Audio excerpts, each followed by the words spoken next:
additional things. So it's just a very good beneficial thing for the community, and you know, it's a way to run a business. So it does a lot of things for a lot of folks.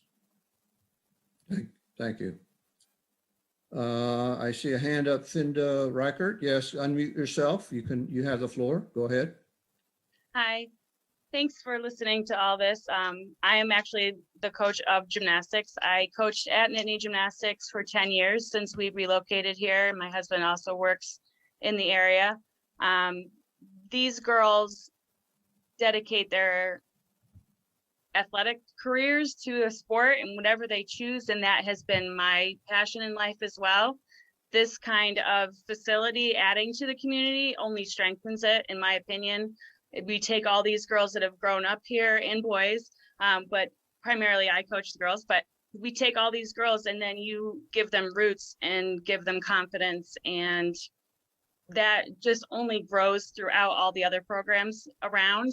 I think especially with COVID being hit, when Nittany closed, a lot of us lost our home. And I think a lot of businesses are seeing that. And this is like literally Phoenix, you know, rising up from the ashes. We're coming back strong. We're giving the girls a home base again.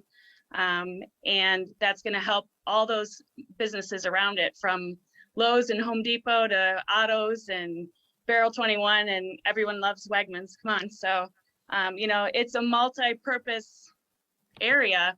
And I think it just is a perfect location to zip on and off. And we have gymnasts that are so dedicated. They come from Montoursville, they come from Penns Valley, they come from Bellefonte and Wrighton State College. I think it's a great location just to not only recenter us, but to grow. So I think I appreciate everyone listening, and I appreciate my parents and kids so much, but that's my 2 cents. Thank you, Ms. Reichert.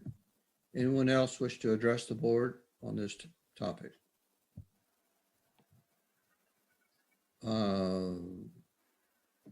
This is not on the topic, but I see we've been joined by Ms. Sue Port. What we're asking, did you want to address us on this topic? No, you just muted yourself. Sorry, you muted yourself. I just came on. I'm not sure what the topic. Oh, okay. We ask that everyone who's not on the Board of Supervisors and not currently addressing the board, mute yourself and turn off your video. And then, Oh, okay. And then use the raise hand feature on Zoom if you wish to make a comment. Gotcha. Thank you. Okay, thank you. Anyone else? Yes, I see Dana Haynes' hand raised. Please unmute yourself and you have the floor. Hi, my name is Dana Haynes, and I'm from the College Township area. My daughter also goes to Phoenix Gymnastics, and I just wanted to let you guys know how I think that it's a great location. As a lot of people were saying, I can tell you when I go and drop my daughter off for gymnastics, I have a tendency to use that time to do grocery shopping or things for myself. So there's Target and the grocery stores all around there that are absolute perfect for me to be able to go and use that time. I love the location because it is right off of the highway and it's really easy to get to. There's a red light down at the bottom, so you won't have to worry about traffic backing up or not being able to turn and cross the road. And I definitely think that it's going to bring a lot of people to that area as well with the hotel that's there. If we get this space, we will be able to use host meets that will then bring people into the area and use the hotel and frequent the restaurants that are there. So I hope you guys take a big consideration for this and we get to use this as our new home space. Thank you, Ms. Haynes. Anyone else wish to address the board on this topic? Going once, going twice. Ms. Tees, yes, go ahead. Yes, I support this, as I imagine most of the board does. I had a question about just procedure.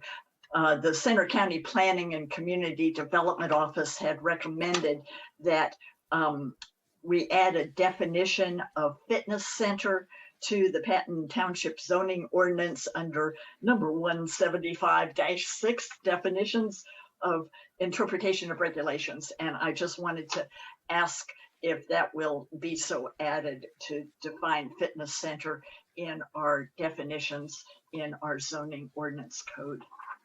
Okay, I'm going to, seeing there were no other public comments forthcoming, I'm going to close the public hearing now so we can do that. We can have Board of Supervisors ask questions and respond to this, and then hopefully make a final decision on this proposal. So Doug Erickson, can you respond to Supervisor T's question? When the Planning Commission made their recommendation, they did not include a definition. While you can include definitions, we already permit fitness centers in commercial zones. So it's not like it's an unknown entity. Without a definition in our code, it reverts back to the plain English definition or the interpretation of the zoning officer. If you wanted to add it tonight, we could. I don't think it's a substantial change, but staff's first reading was it didn't seem necessary at this point. If we added it, we wouldn't have to re-advertise the public hearing or anything. I mean, it doesn't change. No, but I would think you might want to get staff and planning commission's opinion on the definition. Remember, that's a definition that the county planning office wrote, not one that your own planning commission wrote. Would there be a way after the acceptance of this new use in the industrial zone to ask the planning commission to think about adding it later? Yeah, we could tag it on to another ordinance at some point in the future. Okay, because I thought it was good to, I mean, I know my idea of a fitness center, but I thought for clarity's sake, it made a lot of sense. Thank you. It can cut both ways. Let me put it that way. It could expand or restrict what you might think ought to be in there, so. Okay, thank you, Doug. Elliot, yes, go ahead.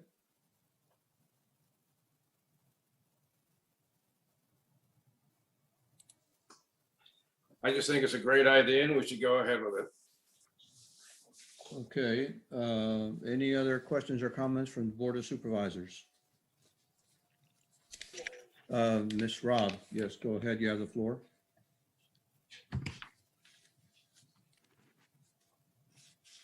Pam, unmute yourself, please.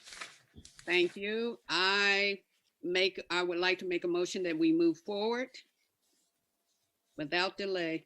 Okay, so your motion for clarification is to approve ordinance number 2021-618 Yes, to add fitness centers as a conditional use in the I-1 district. yes. Okay, it's been moved and seconded by Elliot. Betsy, yes. I was going to second it also. Oh, okay. I'll second the second. All right. Is there any other questions or discussion by the Board of Supervisors? Seeing none, we can move to a vote. All those in favor of the motion, raise your hand and say aye. Aye. Aye. Everybody agreed, so the motion passes 5-0. Thank you very much, everyone. Let's move on to the next item on the agenda, which is 3B, the noise complaint, Green Hollow Park pickleball courts. Doug, you want to introduce this? Yes, sir. We started this discussion at the last meeting of the board on May 12th. At that point, we received many comments from township residents and non-residents, both pickleball players and others. A total of 60 written comments were provided at that time. At the end of that discussion, the board made the following determinations. One, that we would post signage at the courts limiting weekend hours to 10 a.m. to 5 p.m. We would start working on getting estimates for a range of sound mitigation options that might be used to reduce the sound coming from the courts, and also to convene a committee to review options, mitigations, and propose solutions for this meeting. The board appointed several people to the committee. They include 2 pickleball players, Drew Van Tish and Steve Wistar, 2 residents from Patton Township, Alan Friedlander and Stephen Garcia, who live adjacent to the courts, a representative from the Recreation Advisory Committee, Ken Heckman, and Jim Carpenter from Center Region Parks and Rec. Myself and Public Works Project Manager Susan Wheeler, who does most of our parks work, provided support for the committee. The committee met on May 19th, and then we'd had a follow-up meeting just on Monday, May 24th. We had a very good discussion, looked at a wide range of options, of potential options that could be used to address the situation. After discussion and everybody's airing their points of view, the committee did make a consensus recommendation for at least the short term. This would be proposed to be in place from now until August 1st to make the following changes. Continue the 10 a.m. to 5 p.m. hours of play on Saturday and Sunday. I'm reading through the bulleted points in the middle of the page that's up on the screen now. Limit hours of play from Monday to Friday to 8 to 11 a.m., 1 to 4:30 p.m., and 6:30 to 9 p.m. This was thought to be important to provide hours of quiet for the residents. We would also begin an education and encouragement process to inform players that there is what's called green zone equipment, primarily paddles that should be used in the area. And we would also begin research into acoustic study standards and options with a primary goal to at least conduct a before study before the end of June. What's going to happen at the end of June is that 5 brand new courts will open at the YMCA. These courts are thought to that they will draw many of the players who are been using Green Hollow Park back to the YMCA. A lot of the players currently are Y members. And they're noted that the Y facilities also will provide several amenities like restrooms and showers and picnic benches and other things there that will make it a much more attractive site than Green Hollow, especially for Y members. The advisory committee will continue to work. We have scheduled another meeting, I think June 8th, I believe we set that. And we're continuing to look at longer term solutions. We know the short term just is really dependent on the Y opening and seeing what happens after that. We know pickleball is a fast growing sport, so we understand that if there's a brief respite this summer, that the level of play could return to higher levels next year. And we want to make sure we've reviewed all the options and continue to take a look at those and bring something forward to the board at a future time. So at this point, we had some public comments that had also been received in the interim between the 2 meetings. We received several comments in the last day, primarily about the weekday hours. Notice those were sent out to the board members earlier this afternoon and also shared with the advisory committee. I think primarily we got comments from several people who noted that they currently are playing from 11 to 1 in the weekdays, on some weekdays, and then in the late afternoon on other weekdays. They are typically, I think, not members of the Y, so they were concerned that their preferred hours of play were being eliminated, and they were asking for consideration for their for the times that they do like to play. With that, I think that's all the information I have for the board. And I'll turn it back to you, Mr. Trevino. Okay, how I'd like us to proceed is as it's stated in the agenda, that we've just had point number 1, point number 2, proceed, and we've done those, and now we're on solicit public input. But before we start that, Elliot, do you have a question or something? Because we're going to get back to the board after the public comments. So is there something you need to say right now? Well, I just want to amplify what Doug just said, that because of the makeup of the board, certain hours were selected, and then other people came forward saying that others might be more useful to them. So I just hope that we wind up with a balance. Okay. I had the same viewpoint. So we'll bring that up after we have public input. So now let me reiterate how we're going to proceed here. Please keep yourself muted and until you're recognized. If you want to address the board, use the raise hand feature on Zoom. If you're not familiar with that technical issue, you can certainly wave your hand, turn on your video, wave your hand at me, and I'll try to keep track of who's first and second and third and all that. It's a lot easier. Okay, I see you, Steve, but you're going to be number 4.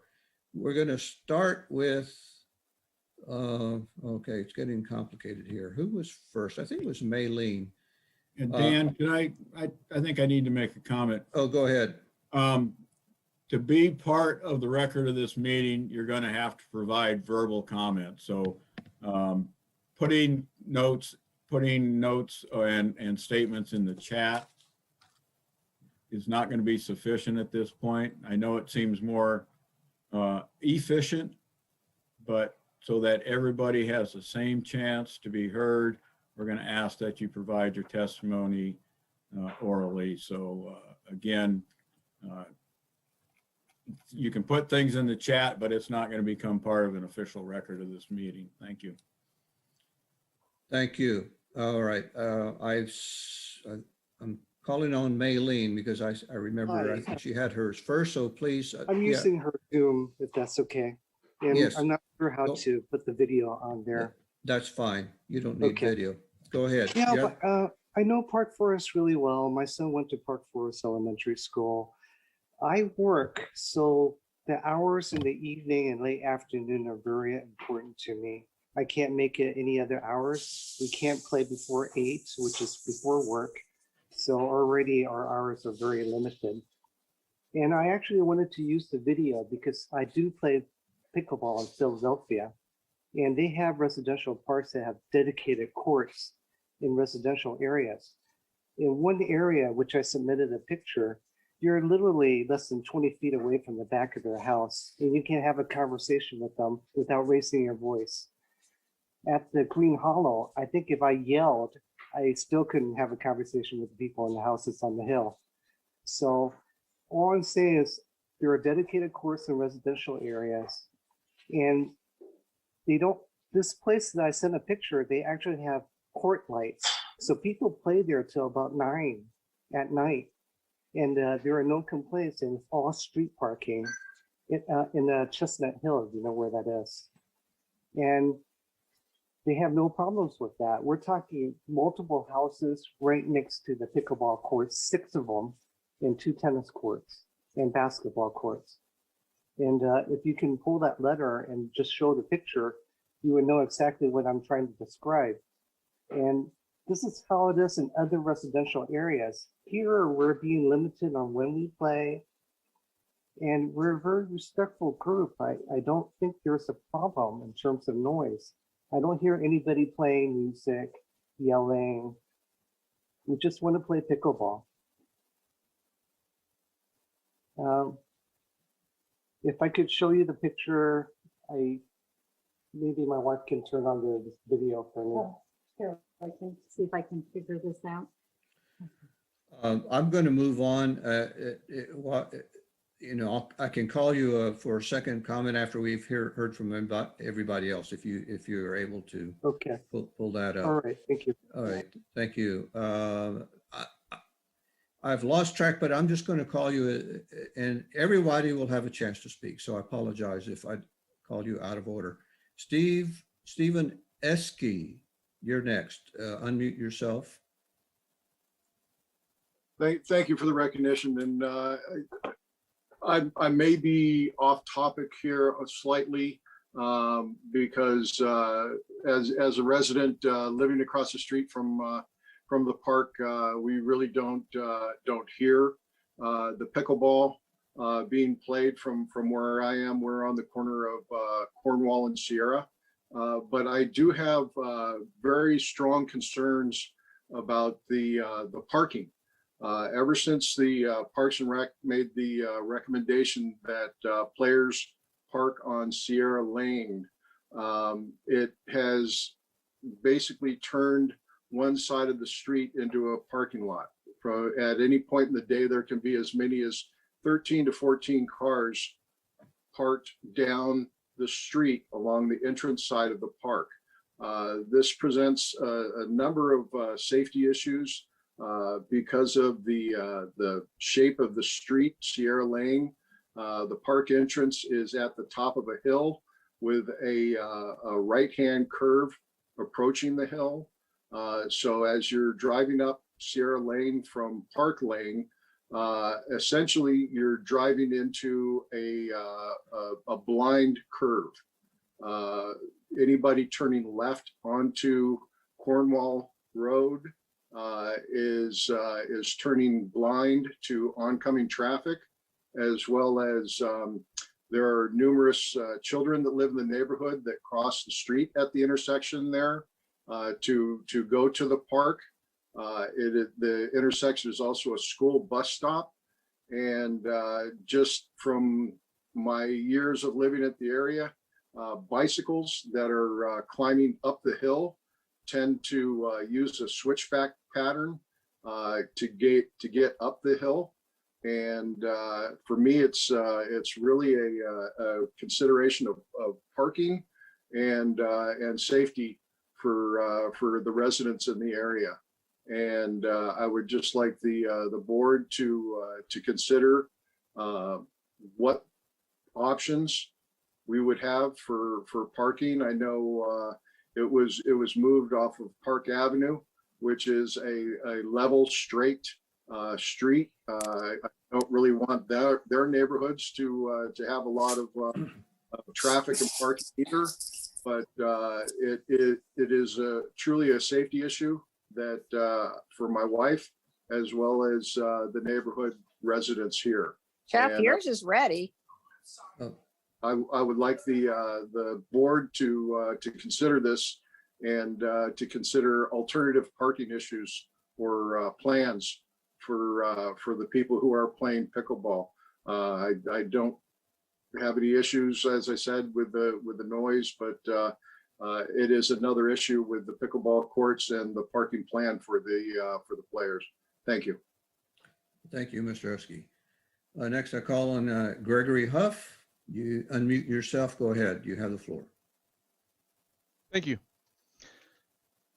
Glad to be here today. So I moved to Park Forest in 2018. This has been a fantastic neighborhood. So on the morning of May 15th, I was teaching my son to ride a bike without training wheels on the pickleball court in Green Hollow Park. This is the safest place to go for this type of activity, and nearly every parent in these neighborhoods that surround this park have taken their children there for short rides and lots of boo-boos. At 10 a.m. that day, a group of 4 pickleball players made their way onto the pickleball court. I was never engaged. I was never acknowledged by the pickleball players, but I was told directly by 2 of these pickleball players in an aggressive manner after they started swinging paddles that my son was in physical danger if he continued to ride in circles around the court now that they had started playing pickleball. I took this to mean that they were threatening to hit my 5-year-old child with a pickleball or knock him off his bike if we did not leave. I asked the 4 pickleball players, would they please give us a couple minutes so he could take his final laps, we could gather up our items. There were several other children there too, and we'd be on our way. There were no signs saying that we could not practice any other outdoor activities there, but this request was met by aggressive behavior, berating language from this group of pickleball players. I responded by standing in front of the middle of the court to try and pause the play because of the threats of violence by the pickleball players towards my son. And I have zero regrets for standing up to an adult pickleball player who believe they are so entitled to play pickleball that they can indiscriminately threaten kids, parents, or anyone else. We've heard from a lot of other parents in the neighborhood that other people have had this basically same experience. I, in general, have no problem with anyone getting exercise, getting outdoors. I enthusiastically agree that we have an amazing park system in our area. We're lucky to have a local government who supports them. I'm appreciative of this. It's one of the reasons why I love to live here. I also recognize it's been a tough year. We're all looking to get outside, but I will not, I have no problem with this, think that we should tolerate behavior of pickleball players who want to threaten my kid like they did on May 15th. I've heard from other parents with children who've been down there playing field hockey, practicing other things. They've basically been told, if you don't leave, we're going to hit you with our pickleballs. After moving to this neighborhood in 2018, we quickly discovered that for more than 50 years, this court has been a place where residents from Park Forest, folks from the surrounding neighborhoods, and new friends from all over could enjoy this outdoor activity area. In fact, Green Hollow Park and the Park Forest Tot Lot were both conceived by a neighbor of ours up the street who went door to door many years ago with hat in hand to take donations to create this park. Its stewardship was later transferred to the township. This eventually included a tennis court, which was updated not too long ago. This used to be a hub for lots of different activities. This was a place where new parents would walk babies around in strollers. Young children would take their first rolls on tricycles. Toddlers would practice riding bikes without training wheels. Kids would take practice shots for field hockey or for rollerblades. Groups of school kids would hold giant jump rope sessions and other activities. Groups of people would meet to do yoga, tai chi, and yes, people of all ages would play tennis. We never witnessed or even heard of a conflict. Everyone was respectful of everybody else at the court because it was viewed as a place where everyone was welcome. It's sad that that conversion of this tennis court into a pickleball court has completely changed the dynamics of our park. Now we have a cottage industry springing up around this, in spite of this pickleball enthusiasm, or because of this pickleball enthusiasm. We have pickleball instructors who set up tents there and charge for lessons. There are Airbnbs who advertise the small community park as a destination location for pickleball. And a local pickleball group in town advertises the park nationally. This is great for a few people profiting off this. I have no problem with that. I like when I make money, I like when other people make money. But as a result of this, the local residents of this park can't access the courts. There are several parks in town that would be much better suited for pickleball. They have ample parking, lots of close to courts, there's bathrooms, or at least more than one porta potty like we have at Park Forest. There's relatively far from any residential areas, so noise and traffic are less of a concern. And they're in most cases 2 to 3 times larger, so the pickleball players could host more events in a park that is designed to handle larger crowds on a daily basis. So my question to the board is, why not make use of these bigger court locations to accommodate the growth of a sport, which, as I've been told, is growing very rapidly? In fact, it's exceeded the capacity that our small park can provide, which is why we have parking problems, we have noise problems, and we have everything else. I'd like to give this community that we live in around Park Forest back our tennis ball courts. So thank you. Appreciate the time. Thank you, Mr. Huff. Next, I'm calling on Brandon McDonald, or I can't read your whole name. Go ahead, you have the floor. Thank you, Mr. Trevino. My name is Brandon McDonough. I live on Norwood Lane. I submitted written comments in advance, but I actually want to start before I kind of talk about my prepared remarks. But I want to empathize with Steve over parking because we live on the other side of the park, and we saw the same concerns with parking as he's now seeing on the other side of Sierra. And I certainly hear the issues with it being a blind turn, and I understand the issues with children crossing into the park and not being able to see. We had the same complaints when people were parking on the intersection of Norwood and Park Forest Avenue. I don't know if there's a way to alleviate that. And there are standards out there for what is considered a community park and a regional park. And a community park is one without parking, and a regional park that draws people from the center region or a region needs parking and ADA accessibility and things like that to support the use. And right now, our neighborhood park isn't built for that. But I want to pivot, and I do want to cautiously encourage the township to move forward with an acoustic study of the pickleball courts. It's been tabled through the committee, but I want to do so only with there being feasible mitigation options clearly defined in advance, because the acoustic study should be used to determine a baseline to measure success of the sound mitigation efforts. but I've heard a range of options that, that have been tabled through the committee. Some of them just don't sound feasible. And, I would warn the township supervisors that an acoustic study of the park might result in issues that are very costly to mitigate. A recent study showed that the only way really to mitigate the sound is to orient the courts so that you're not directly playing toward houses. In Green Hollow, that's not possible. You're not going to reorient the court so that they're not hitting toward either Sierra Lane or Park Forest Avenue. That's unrealistic. I've also heard the issue of rapidly growing conifers being placed around the courts. It's under a forest canopy. There's not going to be conifers that are going to outcompete the oaks that are already there for light to make a sound barrier. I know that there's the Cadillac option of the acoustic fence, but there are studies out there that only show that it has a marginal effect at reducing decibel levels and frequency of pitch. So, I guess if you were going to move forward with an acoustic study, I do want there to be feasible mitigation options clearly defined in advance. The study should be conducted by a third-party contractor. The measurements should be taken at regular intervals during high frequency of play, meaning that, we don't want there to be bias that they, the pickleball players can see that the acoustic study is being done. So they're going to limit their use through Facebook so that it looks favorable on their clause. There have been some preliminary measures taken in the Green Hollow Park using NIOSH approved metering standards for acoustic study. And the recorded ambient levels have been between 45 and 55, depending on the time of day, whether it be first thing in the morning or in the middle of the day. And then during high use of pickleball, they've seen, meter readings between 85 and 90 decibels during high pickleball utilization. The reason why I bring that up is that, so when we talk in terms of sound pollution or environmental sound pollution, the World Health Organization sets guidelines that anything above 65 dB is considered noise pollution, and noise pollution becomes stress-inducing to humans when it exceeds 75 decibels for a period of time. I know that this is becoming a problem. That's, the board is becoming aware that this is a problem, but the neighbors have been living with this now for over a year. And I am worried about some of my neighbors' health because I see the stress that it's putting on them. And everybody talks about the recreational benefit of the park, but at what cost? We have to look at a cost benefit analysis. Is it worth the health cost to the neighbors that surround that park, even though there are more pickleball players than the 25 to 35 houses that surround the park? At what cost is it worth to stress out their health and degrade their quality of life?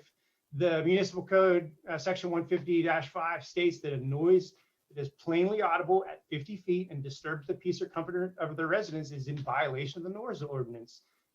It's clear that what's going on in the park violates the noise ordinance. If this was a private residence that had one pickleball court that had this noise affecting their neighbors at 50 feet, 8 hours a day, they would be in clear violation of the noise ordinance. If I captured the popping noise of the pickleball and 5 minutes is up. Mr. Donna, can you wrap up here in about 30 seconds, please? Sure. So the last thing I guess I wanted to say is that the shifts that have been presented about going from 8 a.m. to 9 p.m. on the weekdays is unrealistic. That, it shouldn't be allowed to go until 9 o'clock every night of the week. Again, the pickleball use is in direct violation of the noise ordinance the way it's currently working. Thank you for your time. Yes, thank you. Okay, next I'm going to call on Mr. Wistar because he had, are you still on, Steve? Yes, yes. Okay, you have the floor. Go ahead. You have up to 5 minutes. Thank you. Again, I want to applaud the township for the way they're handling this transparently and listening to all points of view.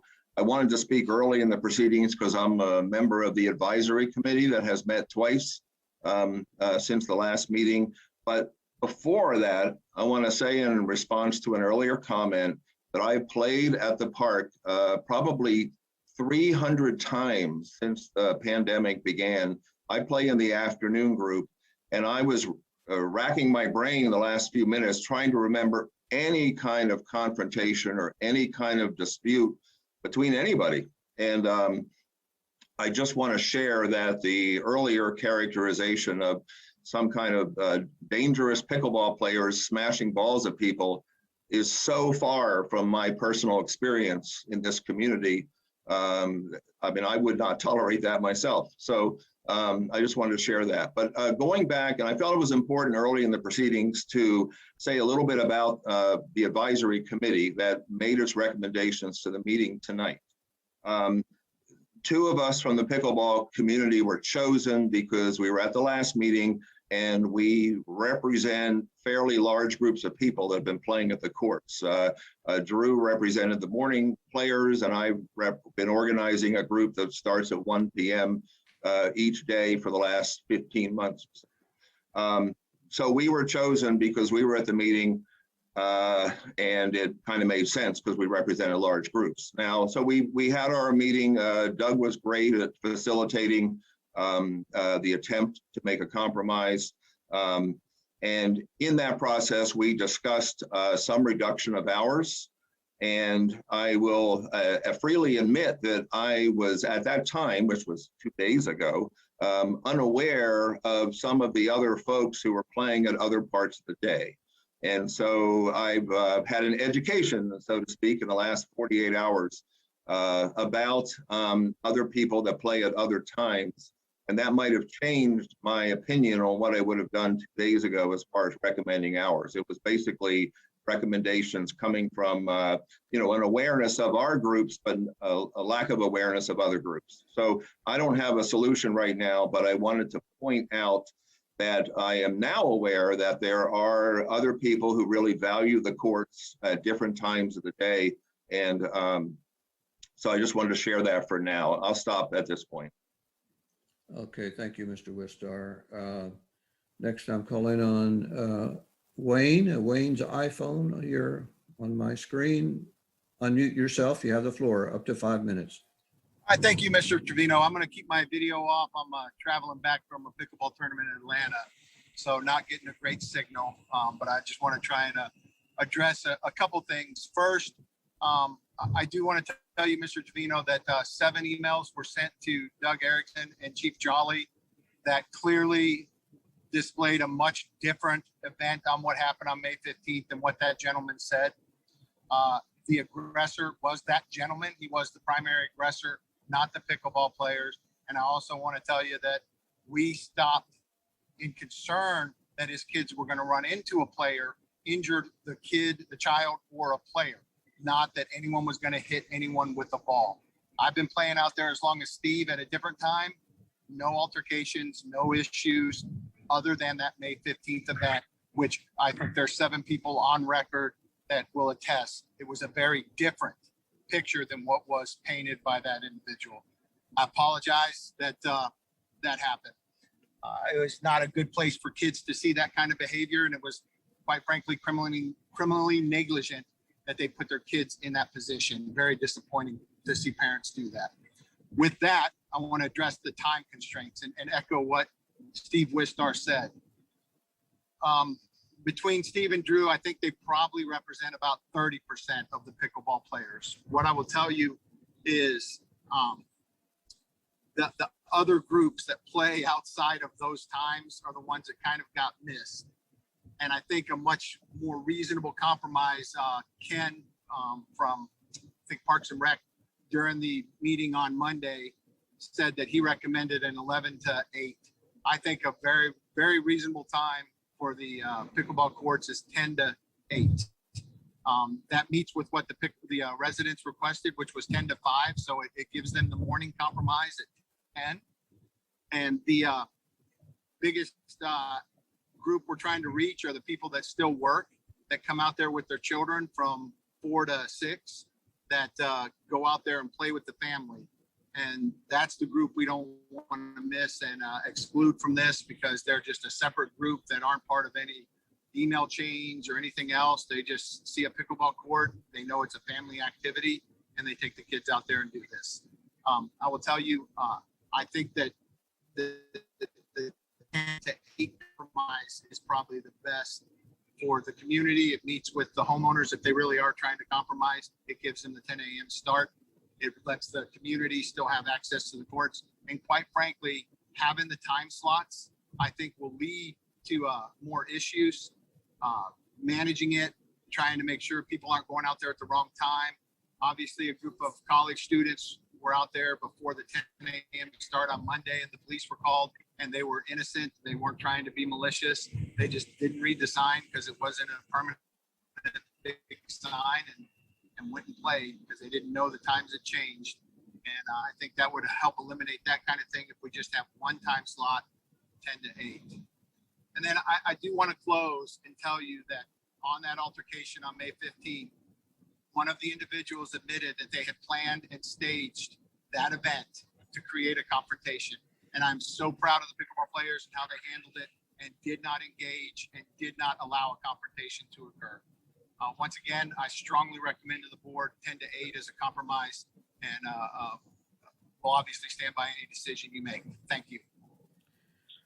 Okay, I don't want this to degenerate into a he said, she said, opinions kind of thing about an event that happened 2 weeks ago or a week ago, whenever it was. What the board is interested in here is moving forward, not what happened in the past, but moving forward. So please, we want those kinds of suggestions, recommendations, and your feelings.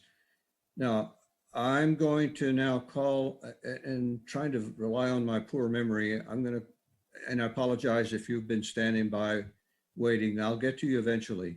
But next, I'm going to call Eve Bellinger. Eve, unmute yourself. You have the floor, up to 5 minutes. All right. Hi, Dan. Thank you so much Sure. for letting us talk tonight. I'm going to leave my video off as well. So I'm just talking as a community member, a parent of young children under the age of 7 who live on Norwood Lane with us, just a block up from Green Hollow Park. And I will say I'm not a pickleball player, but also do encourage that kind of exercise to take place in our community. And do welcome that. However, I do have concerns, like Steve Esky was saying, with regards to the concern for traffic along Norwood Lane. And now it appears as though it's the same concerns over on Sierra as well. Our kids are getting to the age where when we moved here in 2013, having both parks on the ends of the street was a big draw to have that independence and allow them to go down to the park when they did get to an age to do so. But now we do go down mostly on a daily basis, and I myself have a hard time kind of figuring out if it's even safe to cross over on Park Forest Ave, just because of the linear cars on either side, which now would take place over on Sierra also. Additionally, like I said, I've been here for about 8 years now, and I actually moved here from Center City, Philadelphia, where we decided that that was not the place we wanted to raise a family. There are buses, there are recreational parks right out our back door, right in the center of the city. However, that is not what we live in now. We are in a suburban setting, and I do think strongly that it should be considered that something to the caliber of the growth of pickleball that we see in its future should be placed entirely at a more less residential environment. So I hope that the board does consider alternative placement in the future. And I know that it is a process, and I appreciate everybody taking the time to really be listening to the concerns of the community. Thank you very much. Yeah, thank you, Ms. Bellinger. Next, I'm calling on Margie Milgrub. You can unmute yourself. You have a floor up and can talk for up to 5 minutes. Okay, this is Rick Milgrub. Oh, Rick, go ahead. Okay. And my teenage IT crew's not here, so I'm not quite sure how I get my cell phone, so I'll just speak. First, I'd like to thank Steve and Wayne for acknowledging that there are a large group of other people who play pickleball at other hours during the day. I wasn't able to attend the last meeting, but did record it and watch it later that night. And when I realized that there were no representatives for the non-YMCA pickleball players, I approached some township officials, and they suggested send a letter and volunteer to be on the committee. But at that point, I guess the train had left the station and the numbers were limited, and that was it. When the recommendation came out, and as Steve mentioned, they were basically looking at the hours that they play, and the Y people play in the morning from 9 to 11 and 1 to 3, and their times were protected. Other people, including my wife, who plays with a group of ladies, they typically play 11 to 1, so their time was eliminated. I play with a co-ed group that from 5 to 6:30, our times were also eliminated. So, as Steve acknowledges, he really wasn't aware of the other people playing, but with the current recommendation, perhaps 2/3 of the people who use the courts now can't use the courts. Okay, so we think that before the board moves forward, there should be additional members placed on the board representing the non-YMCA players, because they should have some input. Also, with regards to the parking, I just have to show, at one point they were complaining that everybody was parking on Park Avenue, which is a pretty straight street. And they then moved everybody to Sierra, which has some curves there. Why can't they just say a maximum of 6 or 7 cars on Sierra and a maximum of 6 or 7 cars on Park Avenue, and just split it? And that might solve a good bit of the problem. That way there'll be considerable gaps between the parked vehicles, and I think it'll solve the issue. That's just a simple solution. So in conclusion, again, before the board moves forward, I think there should be more input, and that includes the players who play on the times that are now being eliminated. That's all I have to say. Okay, thank you. Thank you very much. Thank you, Mr. Milgrove. Next, I'm calling on Rebecca. Last name starts with a C. Unmute yourself. Yes. It's Corradetti. Corradetti. Go ahead. It's exactly how it's spelled. So I live on the corner of Park Forest and Sierra. So I've seen the parking issue on Park Forest, and then it shifts to Sierra. I mean, that's my main concern for talking today. I have little kids that walk to the park. They cross the street. I know there's also a bus stop down on Sierra that kids have to cross to access. I don't have an answer necessarily, but when everyone was parking on Park Forest, it is a bit flatter. People also drive faster down Park Forest than they drive up Sierra. I noticed at other parks around, like Oakwood Park, out behind Walmart, that they have marked spots on the pavement, and they actually have like a slightly recessed area so people can parallel park along the side of the road. Again, I just kind of wanted to go on record with the parking and the traffic issue to see if we could get that on the list of things that the committee would discuss. I noticed a lot of the stuff on the list was noise related. And honestly, I think the traffic is just as much of an issue. I also noticed that when people were told to move from Park Forest to Sierra, that instead of parking down by the park entrance, a lot of people are parking up by, there's like a little backyard entrance in between like 2 people's houses that's closer to the intersection. And this is really causing a lot of cars on both sides of the street. Again, I think it's like, it might just be a signage issue. We could put up a sign of where to park. But yeah, I just wanted to go on record about the multiple cars and the safety issue there. Thank you, Ms. Corradetti. Okay, next, I'm going to call on Paul Anderson. Go ahead and unmute yourself. Go ahead. Thanks, Mr. Trevino. First, I do want to thank everyone, especially the township, for acting so swiftly and working together on this. I do look forward to any results of any noise mitigation studies and hope that continuing discussions about playing hours can work to the benefit of everyone involved. That's certainly not why I'm talking today. I mainly wanted to bring up something that other commenters have mentioned as well, which is the parking issue. I live on the corner of Norwood and Park Forest Avenue. This was a huge issue for me until I think it was the township directed people to use Sierra Lane instead. But it sounds from other comments that this seems to have just moved the problem to another part of the neighborhood. Without adequate parking for our park, it does seem the courts are being overused by people driving to them, which I think brings up, I think it was Gregory Huff's point about community versus regional parks.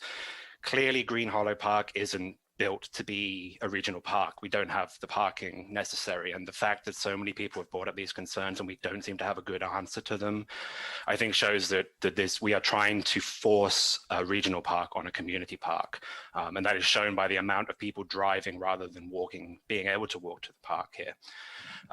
When the parking was on Park Forest Avenue, I was terrified every time I backed out of my driveway that I would hit someone's child. We have a lot of children in the neighborhood. And I just simply couldn't see them coming around the corner. I couldn't see them on their bikes. I couldn't see them crossing the street to get to the park. It is a park. A lot of children use that park. So I was delighted when the parking was moved to Sierra Lane, but it does sound like it's just as bad or even worse for more people there now. I'll comment quickly on the pickleball players. I myself have only had good experiences with them, and I really enjoy the sport of pickleball, and I hope they can find a solution to this, whether it's at Green Hollow or somewhere else. It's a great sport, and it's great that people are getting active. I do want the park to be used. It just seems to me that Green Hollow Park is not suited to be that place without big investment in noise mitigation, without big investment in parking as well, and all the other problems that could bring to a tight neighborhood. The other issue, which is kind of more on the agenda, is the noise issue. I think it's been glossed over a little bit today. I think less people have that as a problem. Parking seems to be the wider issue in the neighborhood, but certainly the noise issue is a bigger issue for those who are facing it. Personally, myself, I'm just on the verge. It's fine. I can live with it. I don't mind. My windows are rarely open. If I'm outside my house, I'm in the backyard, and the house kind of acts as a buffer. But a couple of people across the street from me who effectively back onto the pickleball courts, I'll say I was surprised when I first saw those courts being used. I assumed that was someone's personal pickleball court in their backyard, because that's how close it is to some of those neighbors. It's very tempting for a lot of us to just say, public parks are noisy. It's a park. If you buy your house next to a park, you've got to expect some noise. That's just life. It's a reasonable position to take on reasonable amounts of noise. But we all have our limits on what exceeds reasonable. The people who are actually affected by the noise here are unanimously telling us that both the level and frequency of the noise exceeds what is reasonable to them. It's not really for me or anyone else to tell them their opinion is wrong, but I have experienced it firsthand and know that they are not overselling this issue. This is a huge problem for them, and I think I hadn't considered the stress element that someone mentioned earlier. That's certainly something that could happen, as well as those particular houses being pushed down in value over the consistent noise that's happening. I do hope we can all come together to support those neighbors, particularly in whatever is reasonable to mitigate this problem, whether that's some kind of noise mitigation or whether that's moving the pickleball court somewhere else. I hope we can find a solution that makes everyone happy here. Thank you. Thank you, Mr. Anderson. Next, I'm calling on Marge F. You can unmute yourself now and you have the floor. Here we go. Sorry about that. I'm the one who's speaking. It's my wife's computer. So I'm Alan Friedlander. Been a Park Forest resident for 30 years, 17 years in this house. I am on the pickleball committee, and in the last week or two, I've learned a lot of things that I didn't know about pickleball, and maybe you guys didn't know about pickleball. But I definitely think we can all agree that pickleball is very popular, and it's going to only get more popular in the center region. It's actually the fastest growing sport in America. And the other things that, as a resident who's awfully close to the pickleball court, I can admit that the 5 new courts at the YMCA probably is not going to solve the desire and the need for pickleball in the center county as you move on the next couple years or so. It will take a lot of the usage away from Green Hollow for now, for the next couple months, et cetera, which I'm very, very grateful for. But I do think that a lot of what I'm learning is in hindsight. And if we want to solve this problem of noise and parking and traffic, then I think we need to look elsewhere out and not Green Hollow. If we took the advice of acoustic engineers when we were looking at, or when we do look at appropriate sites to build multiple pickleball courts on, we'd realize that some people recommend at least 300 feet. The pickleball courts are 300 feet away. Other people recommend 500 feet away. And if they're closer, you have to get this on the front end, do noise mitigation. Our house is about 120 feet away. We measured it the other day, 120 feet away from the pickleball courts. So the noise is very specific. This is reviewed in several articles on the web. The noise has a quick, very high intensity, high frequency tone, then it quickly dies away, and it goes on and on and on. So, for several hours if they're playing. The other thing about pickleball is it's usually played doubles. So 4 people on the court, 16 people on our 4 courts here, maybe 4 people, 8 people are waiting. That's a lot of people. That's a lot of cars. And if we do look in the future for clinics, tournaments, you're going to add more people, more cars. So the other things that are important from the acoustic standpoint is if you have certain features like a hollow, a valley, you're going to magnify and project that noise really, really efficiently. The other thing the acoustic engineers say, I think Brandon mentioned this, is that if you orient the courts such that they face houses, you are then able to magnify and intensify the noise. Whereas if you rotated them away, pretty much like the old tennis courts were, the noise will be somewhat mitigated.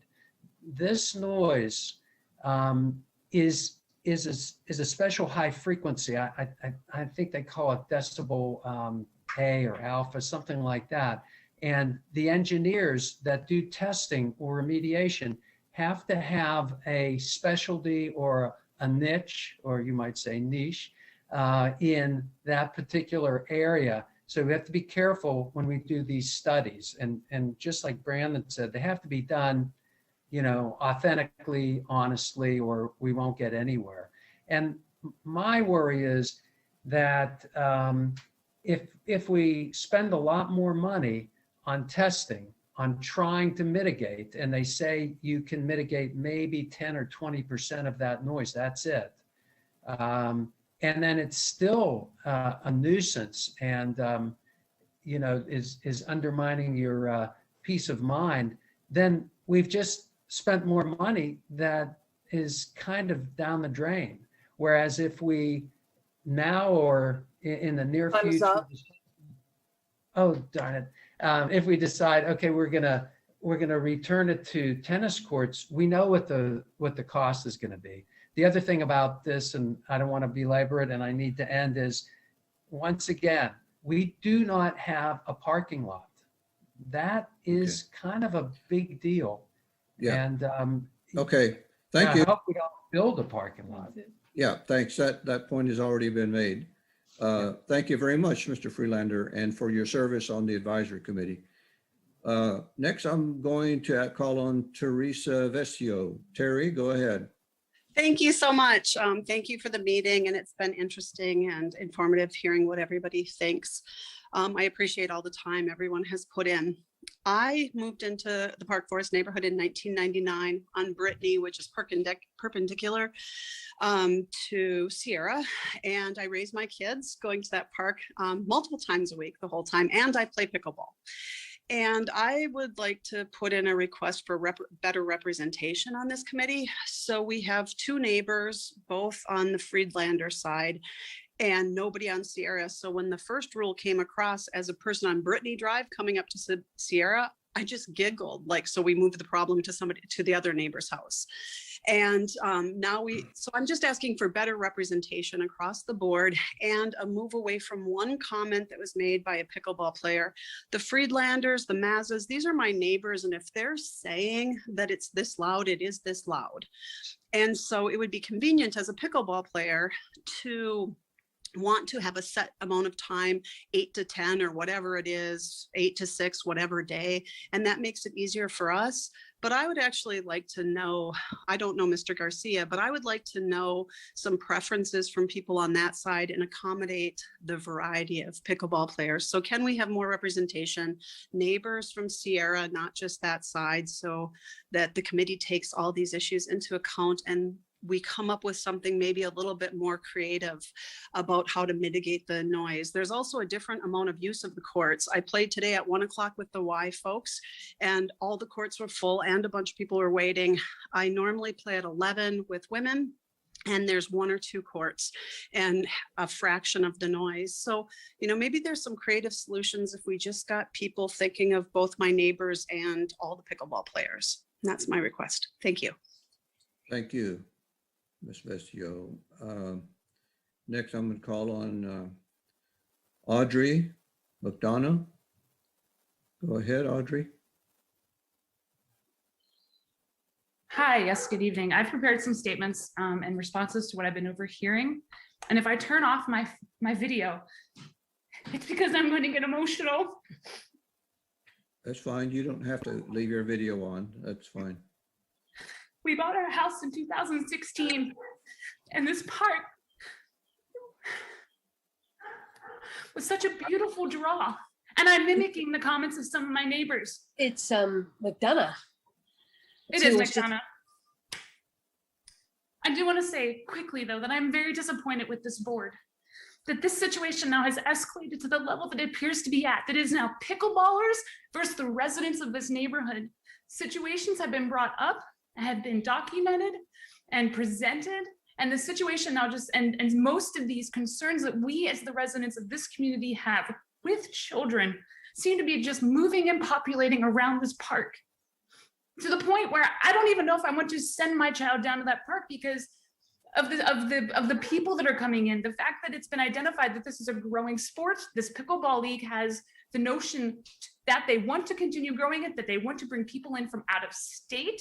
I hope that most of the comments that these pickleballers are making are supporting what we are trying to identify, that this little park is no longer capable of supporting their draw. I want to also say that I'm a recreation major and that I am a coach in this community and I support being outside, being involved. I understand on so many levels the cognitive and the physical well-being of being around people, especially in the middle of a pandemic. However, I do also want to put on record the fact that I myself had a run-in with a pickleballer a year ago. And I know this was documented in my husband's letter, but I feel that I need to go on record that day, all the parking was in front of Paul Anderson's house and along the other side of Park at Forest Avenue. And I'm teaching my daughter how to dismount from her bike. I'm taking her to the park to teach her how to ride the bike because again, we're on Norwood and we are a big hill. We are now a major cut through for traffic. And I can see clearly that a white car is coming down the road.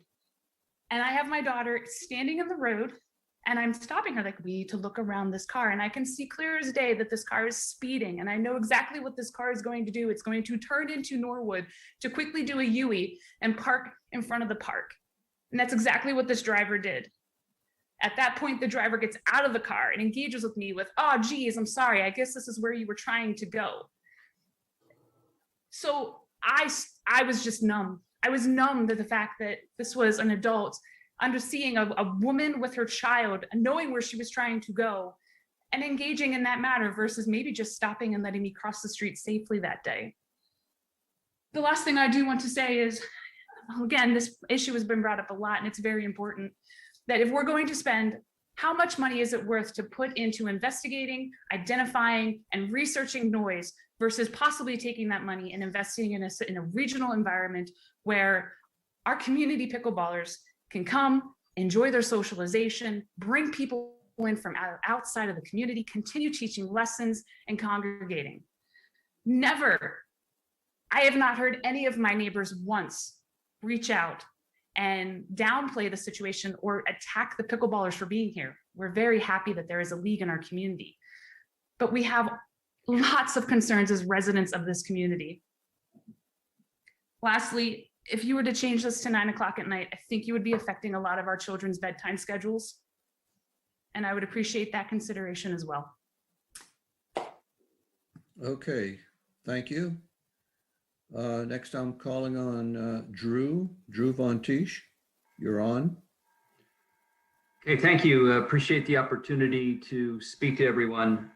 I think I share actually common ground with some of the residents on one point. We know the trajectory of the sport, and we know we're going to need additional pickleball resources over and above what we have in Green Hollow and what's coming in a little more than 4 weeks' time to the YMCA and State College. But the YMCA courts will not answer all the pickleball needs. Green Hollow certainly will. We are outgrowing the resources we have. So for the parks people that are on the call, for the residents, we hear you and we agree we need more resources for pickleball. So there is, I hope, a long-term solution that will help us as well. I just want to comment a little bit about our folks who are playing though. We don't actually have a formal league.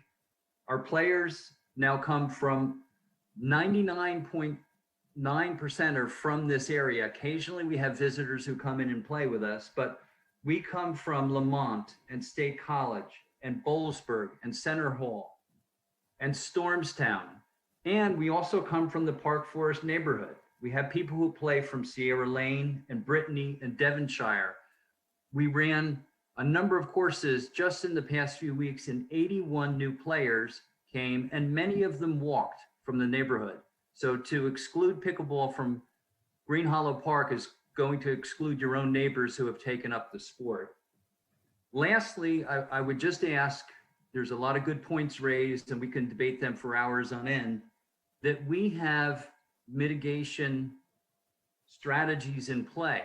And I would ask for some patience so we allow those to play out and keep pickleball going. Let's remember, right now, Green Hollow is the only official pickleball course that we have in the area, at least for the next 5 weeks. The Y is not going to replace the need to have pickleball in Green Hollow. So we're looking at a number of things. I'm on the committee as well. We're looking to see what the effect is of the Y courts. I'm hearing neighbors say there's a lot of traffic, a lot of cars.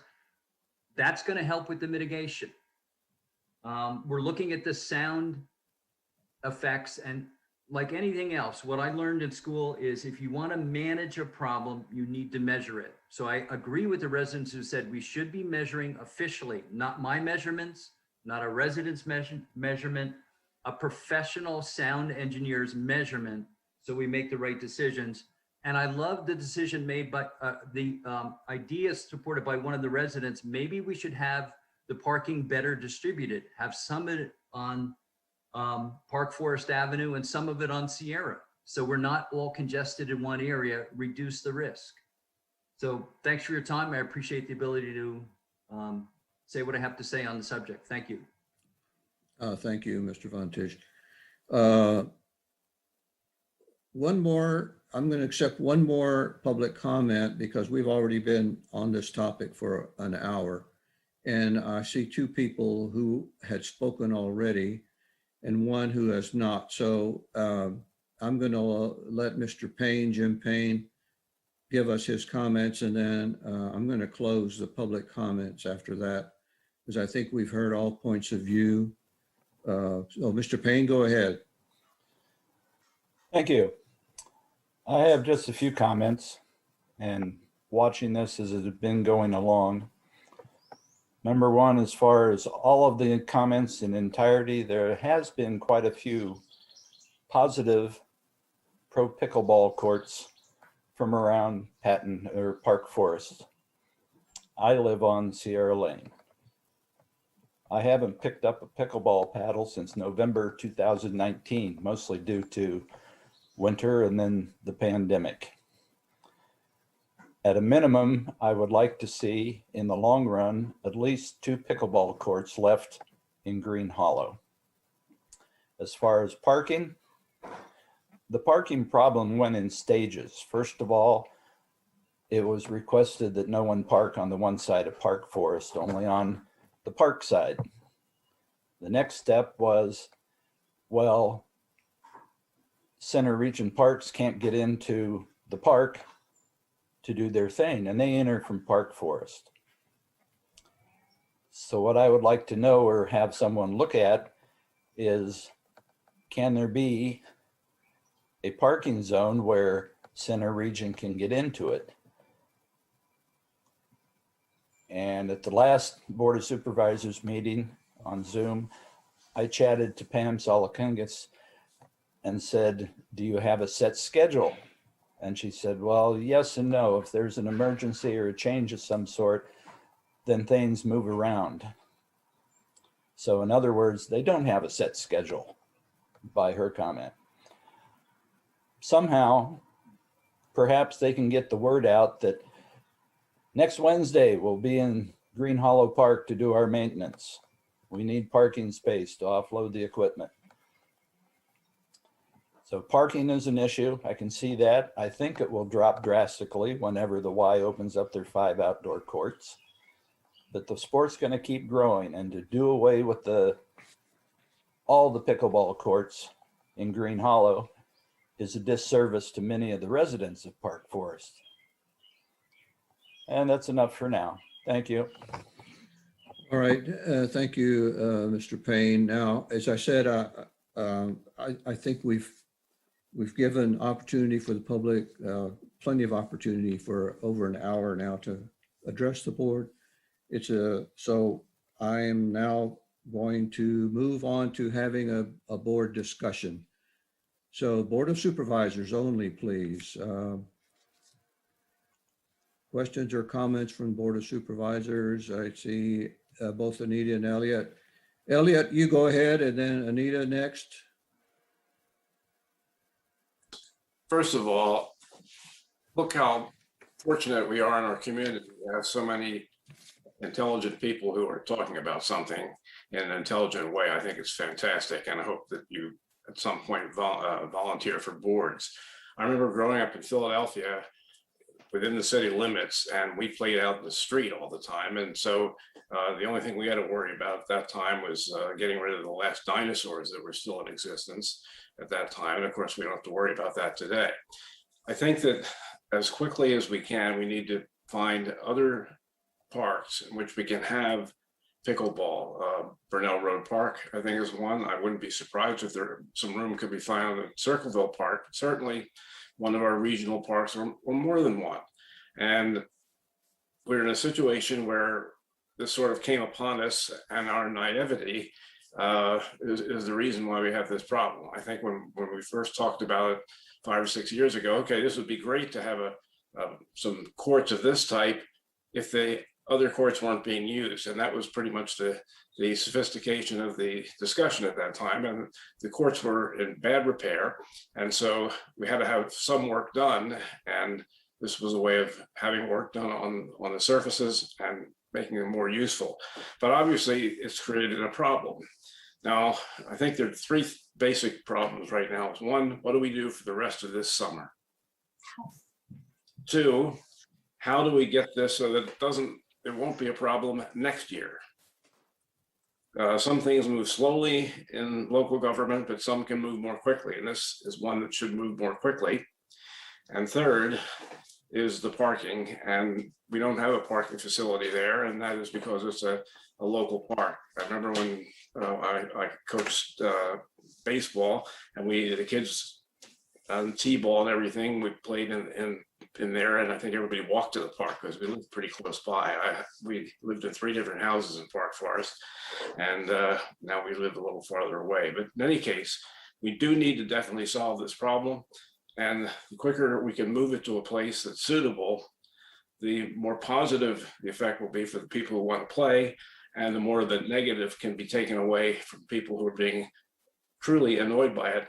I don't say annoyed in a bad way. It's just, it's a grating, continuous noise that you're living with, and it's no good. All right, thank you, Elliot. Anita? Yes, Elliot, I liked how Elliot has framed the challenges for, first of all, the rest of the summer and then longer term, and with the parking. Looking at the immediate this summer, I'm wondering with the parking, since I know some of the pickleball community knows one another. The afternoon group from the Y has built, I believe, a wonderful sense of community, maybe the morning community as well. Could you carpool?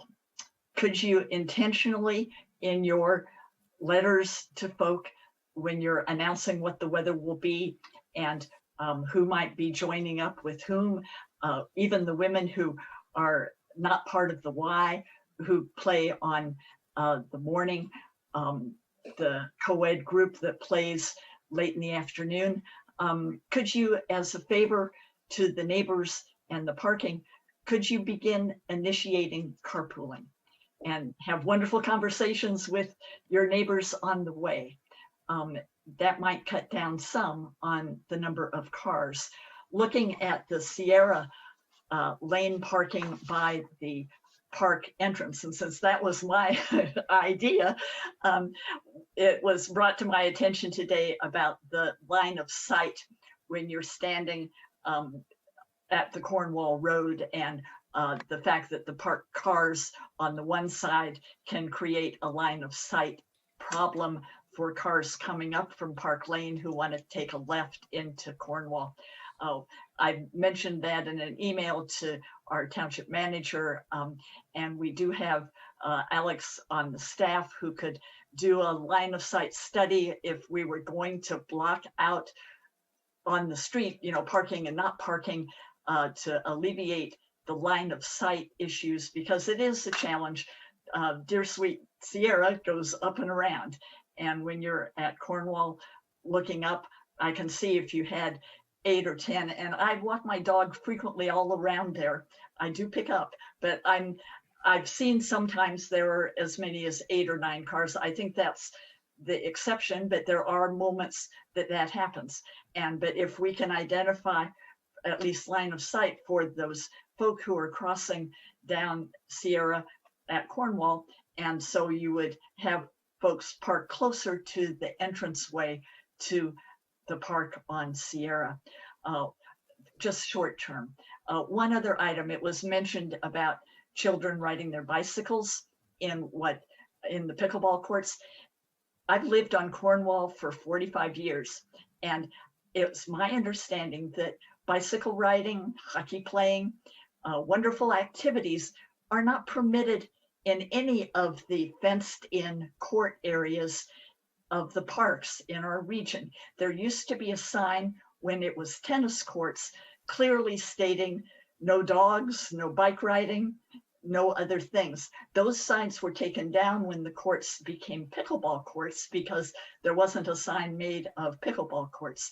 But the rule applies that those activities are not permitted on tennis courts or other fenced-in areas. They are permitted on basketball courts. And there's a lovely basketball court in Green Hollow that would be very suitable for bike riding and hockey playing and other things that the kids might want to do.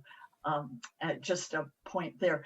I've heard folks offer some very creative ideas. I did hear the one Teresa Vescio, I might be mispronouncing your name, who wants to come up with more creative ideas and perhaps better representation. I'm wondering if an invitation could be made to one or two others of the residents to join the committee. I think your advisory committee next meets on June the 8th. And if there could be continuing this creative brainstorming on things, looking at the adjustment of hours. We've heard from those who are not Y members who have suggestions for a different limitation or expansion of hours.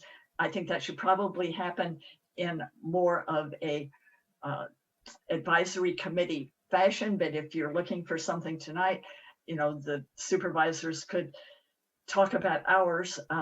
But I too, as Elliot's mentioned, am very impressed with the folks dialoguing about this and seeking a way that we can accommodate what is an activity of our Park Forest and Patton Township residents to pursue this in a way that does not create this continuing additional stress for residents.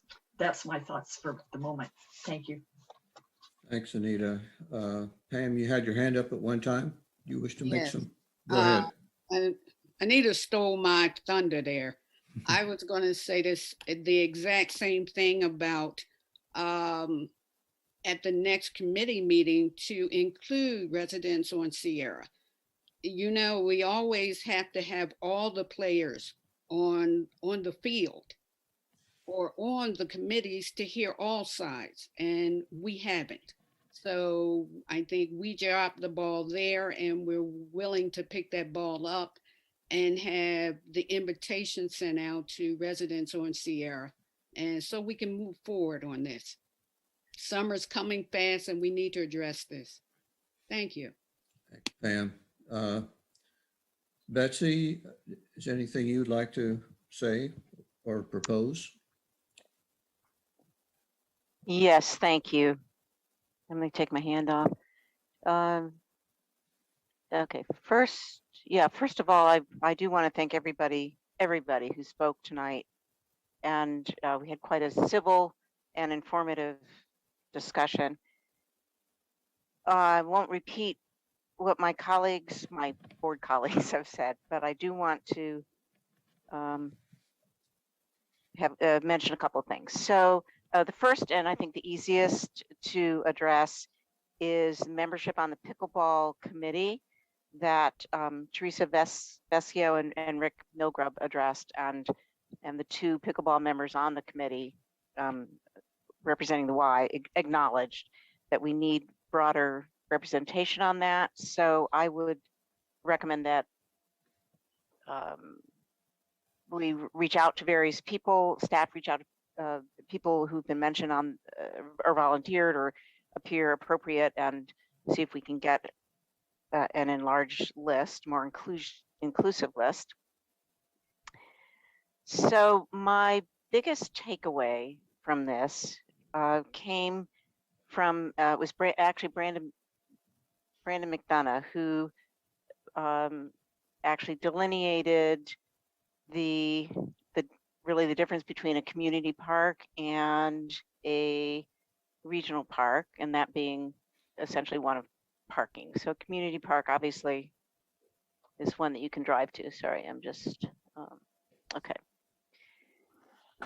And I think that was supported or illustrated by the number of comments that we got from neighbors who are not direct neighbors to the pickleball court, but in the surrounding area, speaking about traffic, but also just about the change in the characteristic of the park.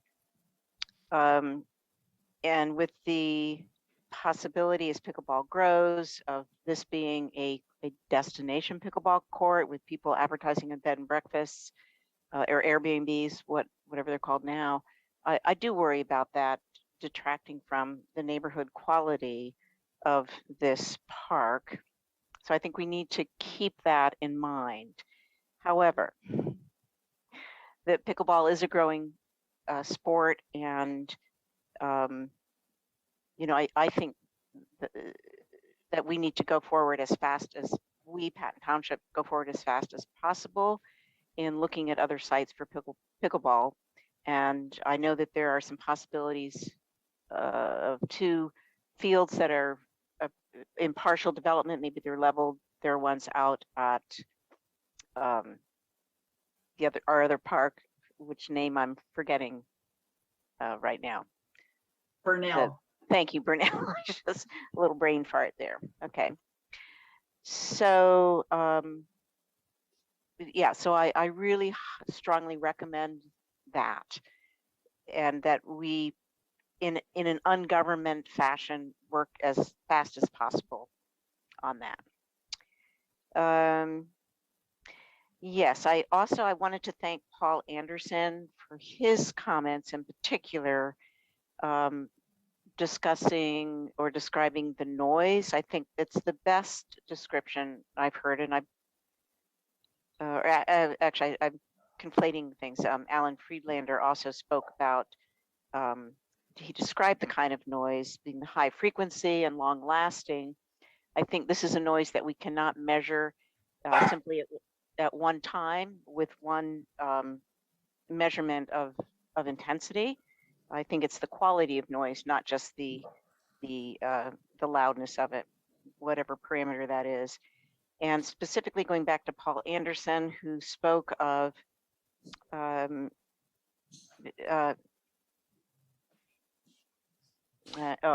apologize. And Brandon McDonough, who talked about the feasibility of any of the likely noise reduction amendments that could be made. Really, how realistic are those? I do not want to send us, Patton Township, on a fool's errand. I do not want to spend a lot of money with the noise reduction, with parking lot additions, if in fact the best place for pickleball courts is not in Green Hollow. But at the same time, I do not want to leave pickleball players high and dry. They have come out in earnest and come out with a very sincere, obvious love of the sport for many reasons.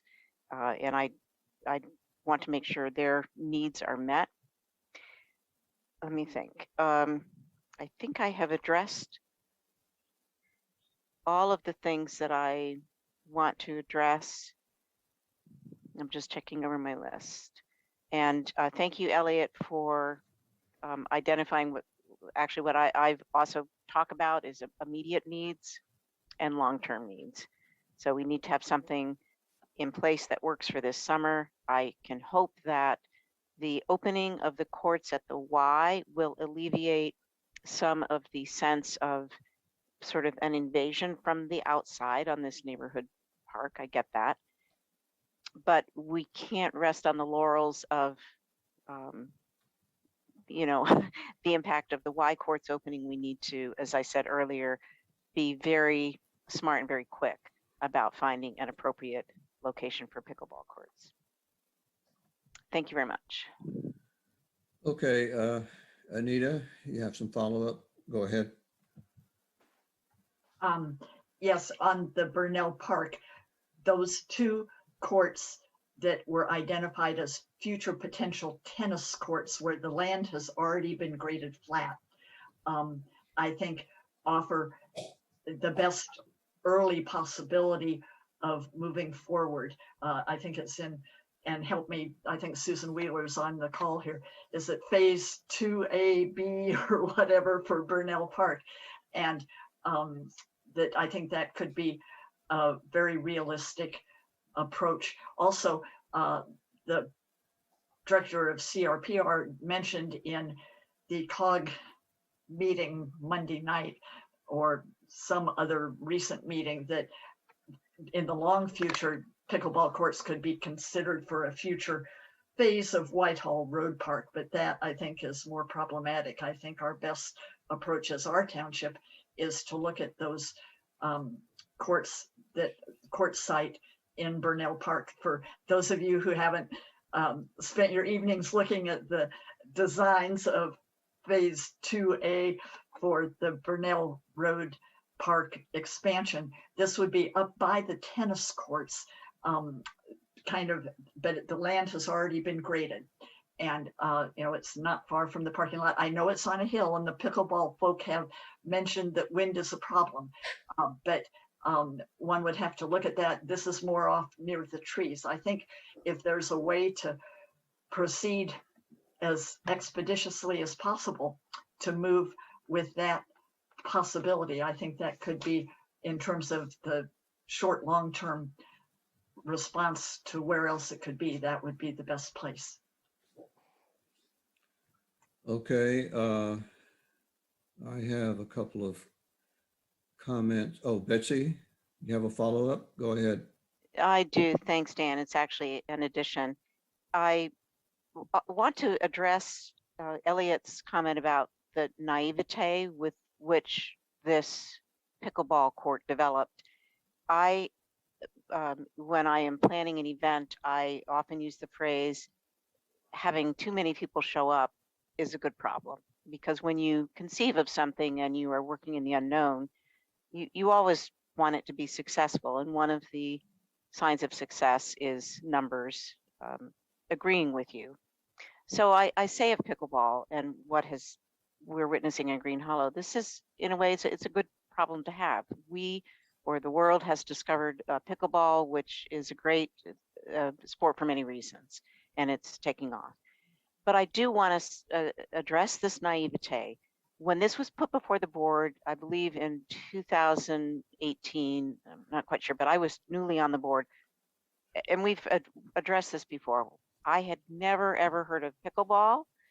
I think there are people still out there today who've never heard of pickleball. I'm up in Massachusetts with around, they've never heard of pickleball. And yet I was driving around today and I came across not a set of tennis courts, a set of pickleball courts. And there must have been 12, and they were all occupied. There were cars along the road. When I drove down the road later, it was empty. There was not a house around. Okay.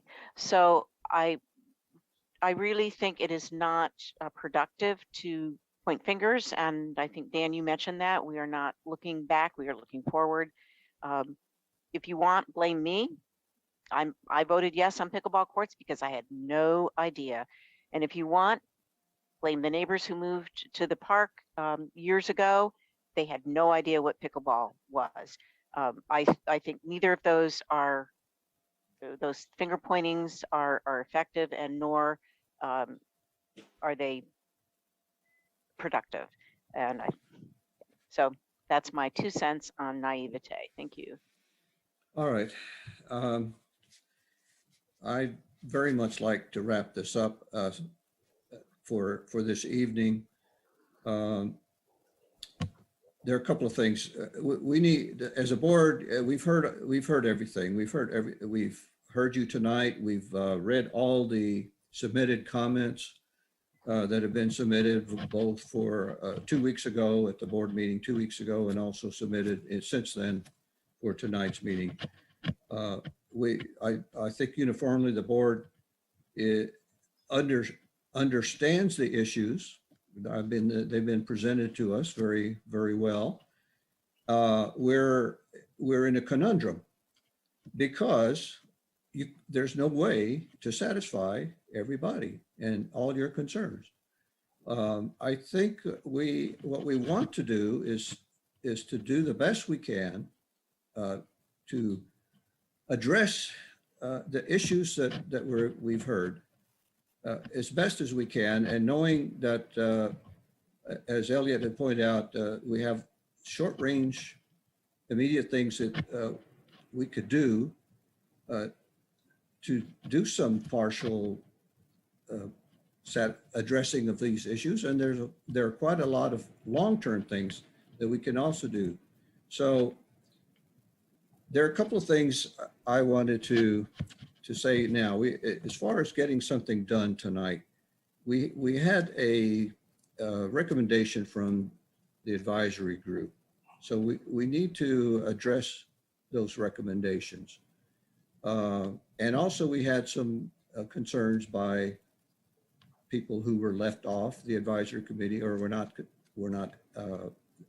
present for those meetings. So first of all, I think I think the board, and correct me if I'm wrong, board members, I think we all support that there should have been a representative from a pickleball player or a resident, and Terry Vesio, hopefully she would step up. I mean, she's both a pickleball player and a neighbor of the park, resident of the park, and she's also female. So she definitely brought the point up that we lack female representation. So if she would volunteer, or someone else besides her. Secondly, another issue was about having 2 members from the YMCA pickleball players represented on the advisory committee, and that seemed too much. So if either Drew or Steve, one of the 2 of them would voluntarily remove yourself from the advisory committee, I think we'd get better balance of the different concerns on the advisory group. So let me stop there and see what the board members think about that suggestion. Betsy, Anita, anybody wish to respond to? Yes, go ahead. Yeah, I think it's great. I think if one of the current pickleball members steps down and Teresa steps up, if Teresa feels that she represents the non-Y pickleball players, I think that's great. I think Steve West already raised his hand, so he's willing to step down from the advisory group. Okay, Yeah, thank you. I think we need broader representation, and I am more than full-time right now, so I'd love to turn my focus back to my career and my job. All right, thank you, Steve. So secondly, there was a recommendation to continue the 8 a.m. to 5 p.m. hours of play on Saturday and Sunday. I've heard no objection to that at all from any group, so I think that will remain. Second recommendation was to limit play to certain hours during Monday through Friday. We've had residents who complained about being left out. So I have an alternate suggestion. I think to help the residents, immediate neighbors to the pickleball court, we should do what we can to try to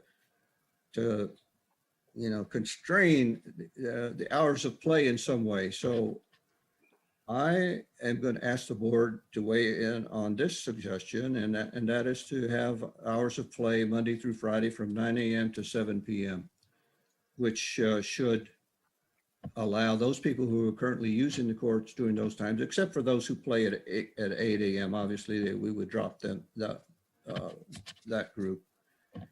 So let me hear board comments on that suggestion.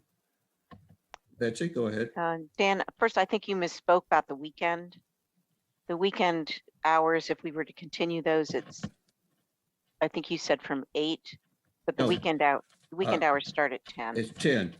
Yeah. If I did, I apologize. It's 10 a.m. to 5 p.m. Correct. Yeah. So I just wanted to correct that. Thank you. And I am fine with the 9 to 7, but I would also welcome some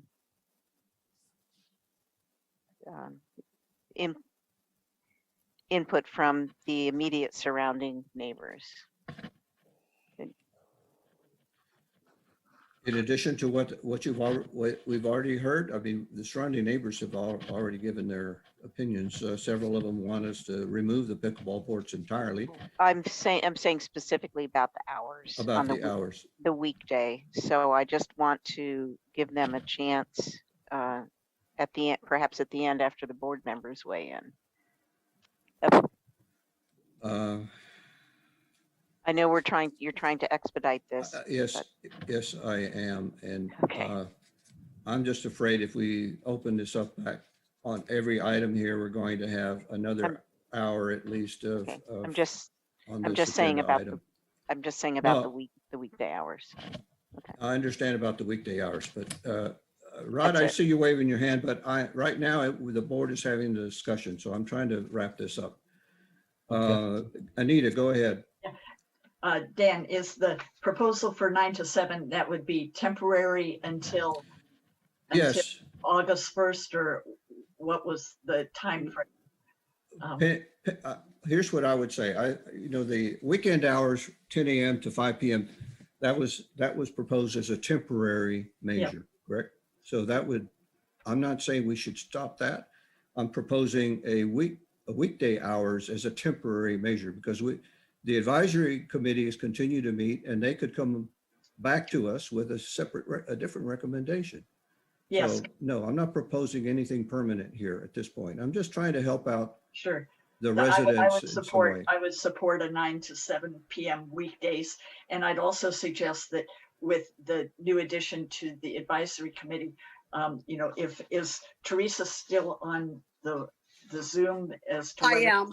what if she would accept, but if her information could be made available somehow so other pickleball players can contact her. I don't know if she's involved with the 11 a.m. group or the 5:30 group, just so she can get a sense, both of the pickleball and also residents.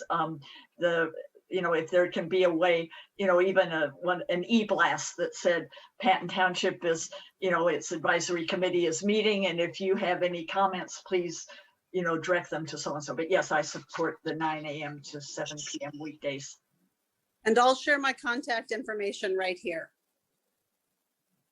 Okay. Okay. Thank you.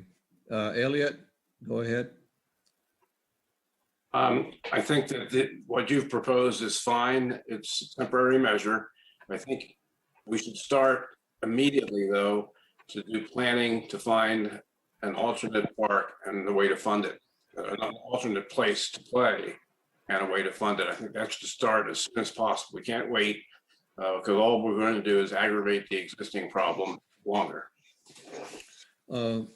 Certainly, Elliot, that it's been raised that there's some possibility of modifying 10 existing tennis courts on Burnell Park, and converting one of them over to pickleball courts, as well as, as the undeveloped potential tennis courts, converting them to pickleball as well for the future. Doug, is there something you wanted to say? Yes, thank you. Miss Rob lost her internet, so she has called in. She's there on the phone with the number ending 1008. She may have some comments. Oh, Pam Rob. Okay. Pam, yes, I see you there. Go ahead, Pam. I'm sorry. The storm hit and knocked out our internet. So I'm in agreement with my colleagues. So whatever you guys decide, I'm 100% behind. Okay. Again, I'm disappointing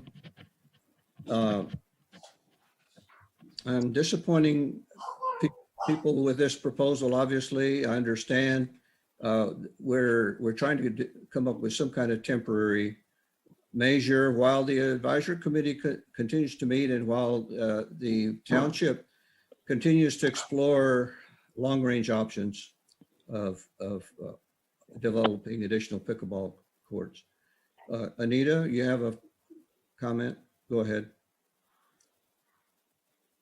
Just that in some ways, I think the weather will make things self-regulating. On a humid day recently, when I was there walking the dog around the area, there was no one playing in the heat of the day. Today at noon, there was one person playing. So I am sympathetic to the degree of noise, but I think there are breaks that are happening naturally during the day. If we wanted to go to a more extreme, well, not extreme, a more restrictive approach, one could temporarily take down 2 of the court nets so that only 2 courts would be available. And I think this would probably impact most the YMCA players who seem to have more of their group coming. But that could be another temporary restrictive measure until the advisory committee comes in with its recommendations. Anita, are you proposing to implement that now? I guess well, yes, I am. Okay. All right. We have two suggestions. One was reducing the hours of play on weekdays, and the second is the one Anita has just suggested, is removing nets from 2 of the courts, so there's only 2 courts available for players. Temporarily. Temporarily, both of them, both suggestions are temporary while the advisory group continues their meetings. Responses to, well, let's do the first one, restricting hours of play. Is somebody willing to suggest that we adopt that? I mean, I was the chair. I don't make the motion. I move it. Is there a second? A second to the motion? This motion was not accepted, so that means there's no change in hours of play on weekdays. Is that what the board wants at this time? No. No change in what? Yeah, what are the current hours? 8 a.m. to Doug, what are the current hours? 8 a.m. to dark. 8 a.m. to dark. Well, I think there are other, I would like to see a break in the middle of the day. Remember, we have a group that plays from 11 to 1 currently. Well, I'd like to, I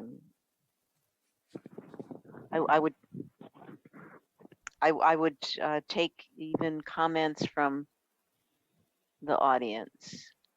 If somebody suggests a time, I don't want to single anyone out, inconvenience any one group. Is there a time when people play less? Again, I'm not willing to open this up back up to public comments, because we'll be here at least another hour or longer on this particular issue. So I would say that let's forget about restricting hours at this today. Now, moving on to Anita's suggestion about taking down 2 of the pickleball nets so that there are only 2 pickleball courts available. Comments about that? Elliot, go ahead. You're muted, Elliot.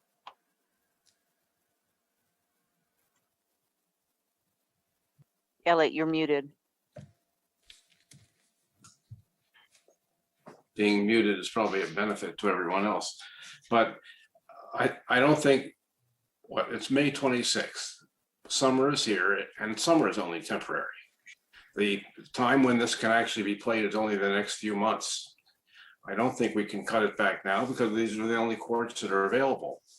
I remember once in our house when there was a lot of noise outside, we bought a fan to make noise or something like that. And there are white noise options that are available that drown out this kind of thing. I don't think that we can tell anybody to do that, but this isn't the noisiest place in the world. I think that anything we do is just right now just temporary, and it's not going to be, nobody's going to like it. So what are you proposing? Well, I'm proposing not to take, we have those courts there. Why would we close that? Okay. All right. Anita, do you have a I'll follow-up question? withdraw my motion, or I'll withdraw my suggestion. Okay. Now, I know there are people trying to be recognized, but I've already said that we're not reopening public comments on this particular item at this time. So what we're left with as a board right now is we have no suggestions for altering play on the courts at this time, pending further meetings of the advisory committee All we've done so far is change the structure of the advisory committee. Betsy, go ahead. I will actually consider at least reducing the hours, weekday hours, which are currently from 8 to dusk, and reducing them from 9 to 7, which I guess Anita brought up earlier. I made that suggestion. I will second that. Okay. Okay, I have a motion and a second to reduce the playtime on weekdays, Monday through Friday, from 9 a.m. to 7 p.m. Any more discussion on the motion? Okay, seeing none, let's have a vote. All those in favor of the motion, raise your hand, say aye. Aye. Okay, Pam's back. Yeah, the motion passes 5-0. Thank you very much. I know there are a lot of disappointed citizens out there who didn't have a chance to respond to any of this, but in the interest of moving on with our agenda, I am closing this agenda item for tonight.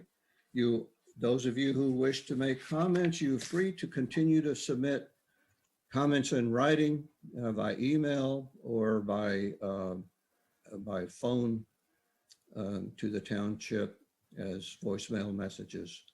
And I'm sure the board will have this back on our agenda in 2 weeks in our meeting in May. Or is that 3 weeks, Doug? When is our next meeting in June? Our next Sorry. meeting is June 16. In 3 weeks. June 16th is our next meeting, and we'll make sure and have this on our agenda. Thank you very much. As chair, I am taking the prerogative of calling a recess, a 10-minute recess, please, and we'll come back and discuss item number 4, public safety. Dan, thank you for taking the time.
are you present?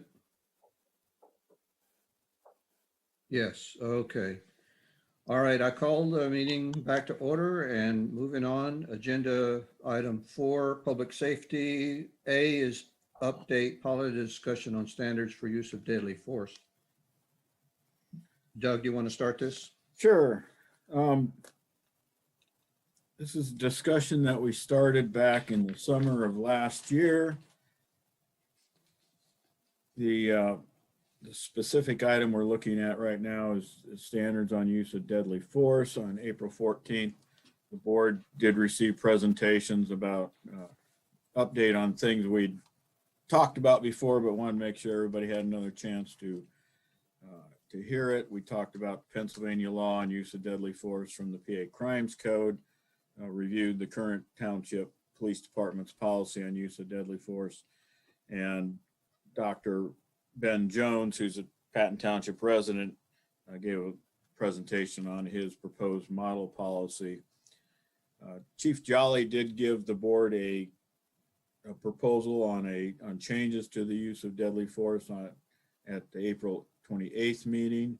In the interim between then and now, myself and Chief Jolly and Dr. Jones held 2 listening sessions to collect input from area residents.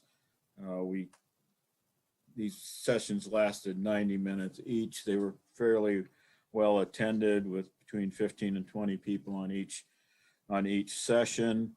Recordings of those sessions were made available to the Board of Supervisors, and recordings are available on the police page on the township's website. Chief Jolly has provided an update on the revisions to the proposed policy. And I would, for tonight, recommend that we receive a presentation from Chief Jolly on the proposed policy, and then we'll hear from Dr. Jones with his input, and then go on to public input. We lost Alex, our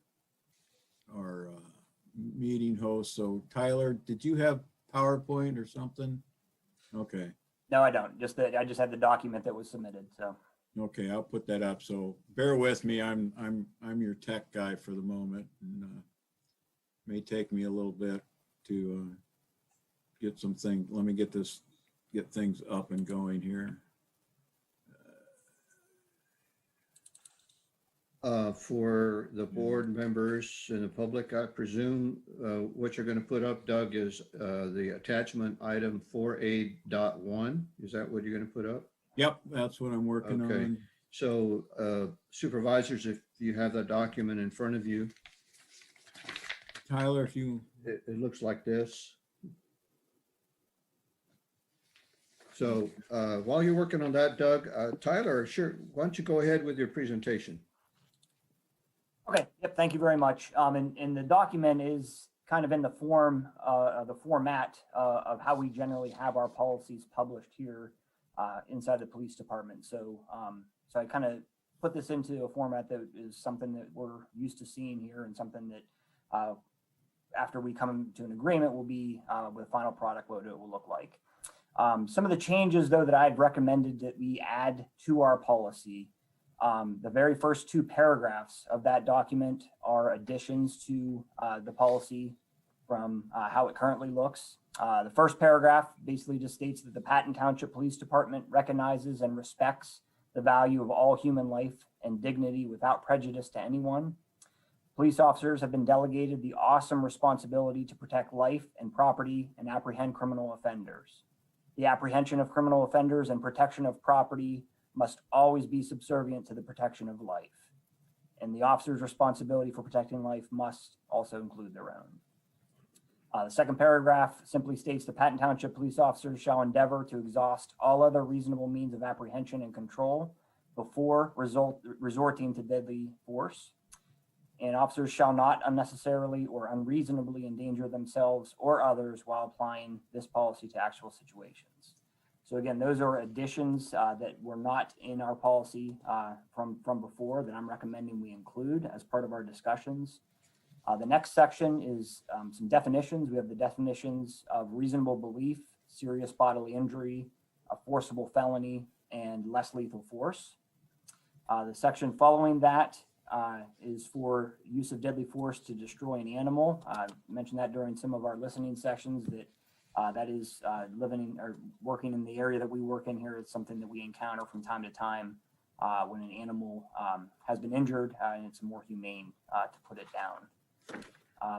The following section is the section out of the Pennsylvania Crimes Code. It's the law in Pennsylvania. My recommendation at this point is that we continue to follow the law, the state law, again in Pennsylvania. We have another section there in section C, subsection B, shoot to stop. In 3I, I added, when officers determine that the subject is no longer a threat, the use of deadly force is no longer justified. Again, something that was not included in our current policy, but something I thought that it was important to be added in there. And then lastly, in section D, duty to provide care and medical assistance. When officers determine that the subject is no longer a threat, immediate medical assistance shall be provided to the subject. Emergency medical services, or EMS, shall be summoned without delay to provide more advanced care and transport to a medical facility. Again, that's an add-on of something that we did not have included in specifically in our deadly force policy. Again, this is just one subsection of our use of force policy, the use of deadly force that you have in front of you. So we do have providing aid after use of force, but I thought it was very important that we specifically addressed it here in our deadly force policy. So that concludes, that's all the recommendations that I have. I'm happy to answer any questions, or we could turn it over to Dr. Jones to hear his comments, I guess. Does the board have any questions for Chief Jolly at this point? Okay, seeing none. Dr. Jones, are you on here? Yes, go ahead. You have the floor. Thank you for the opportunity, and thank you, Chief Jolly, for presenting that. I have to say, I'm used to being the most controversial item on the agenda, and that's not the case today with the pickleball debate. So I'm not going to go on for too long because we had the listening sessions, and I think I made the case there. But the point of disagreement that remains between the chief and I is over the keeping the Pennsylvania statute there in the Patton Township use of force policies. The reasons that I think we should take it out and we should have a more stringent standard is that the way it's written, it would allow deadly force in the sort of incident that we talked about earlier, the shooting of Antoine Rose, where you can have someone who's fleeing and presents no imminent threat. And according to our policy, police officers would be justified in using deadly force in that sort of encounter. What the state law provides is a floor, not a ceiling. So we can go above what is in state law, and there are other departments in the state of Pennsylvania that do not have the Pennsylvania statute in their use of force policy. An example being the Philadelphia Police Department. I saw there was one input from I think a resident. I don't know his last name, and I'm thankful for him giving his input. But he raised an issue about liability because I brought up, in the shooting of Antoine Rose, though the officer was not convicted in that case, there in East Pittsburgh, they still had to pay out a multi-million-dollar settlement. And so the issue that was raised was, could the police be liable if they don't use deadly force or force against someone and they get away and they hurt someone? They would not. There's actually cases that are pretty clear on that. There's a case, Castle Rock v. Gonzalez. This was a case where there's a mother who had a restraining order against her estranged husband, and her husband abducted her 3 children. And she went to the police and said, please, go stop him, get my children back. He's going to hurt them. And they said, no, let's wait this out. Let's not intervene right away. And he ended up killing the 3 children. And so she actually went to court and said that her 14th Amendment rights, the 14th Amendment rights of her children were violated in that. And the court was very clear that what the law provides are grounds to be able to intervene for justified intervention and for using force, but it never mandates it. So the idea that police could be liable for not shooting just is not backed up at all by any precedent in the court. So I just wanted to clear that up. But obviously happy to answer any questions. And I do think that the local policy should go further. And obviously it's in your hands. It's in your decision. It's your decision to make. But, you know, I'm going to keep advocating for that because, you know, if a couple of years from now, if there's a shooting in the sort of circumstances like I outlined and, you know, I didn't speak up, I would just, you know, I couldn't live with myself. So I'm going to continue to make the case that it does need to go further. So thank you very much. Okay, thank you, Dr. Jones. Chief, yes, go ahead. Yeah, thank you.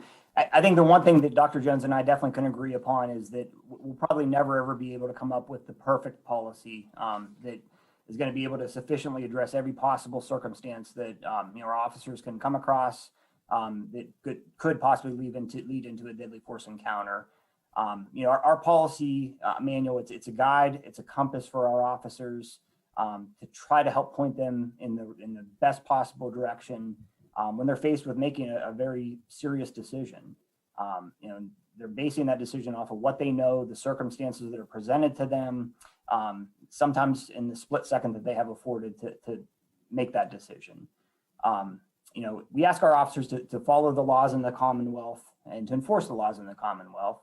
And, you know, I think we're sending a little bit of a mixed message if we change our policy away from what the law says. You know, I think that if, like Dr. Jones said, you continue to advocate and to continue to lobby. And I think if there's a change that needs to be made, it needs to be made by our state legislature. It's a state law. So I think kind of putting in, you know, it's not a fair or prudent for our elected officials to make a change necessarily our policy that could contradict or limit the scope of what our state law says. And as far as liability goes, I mean, you mentioned liability.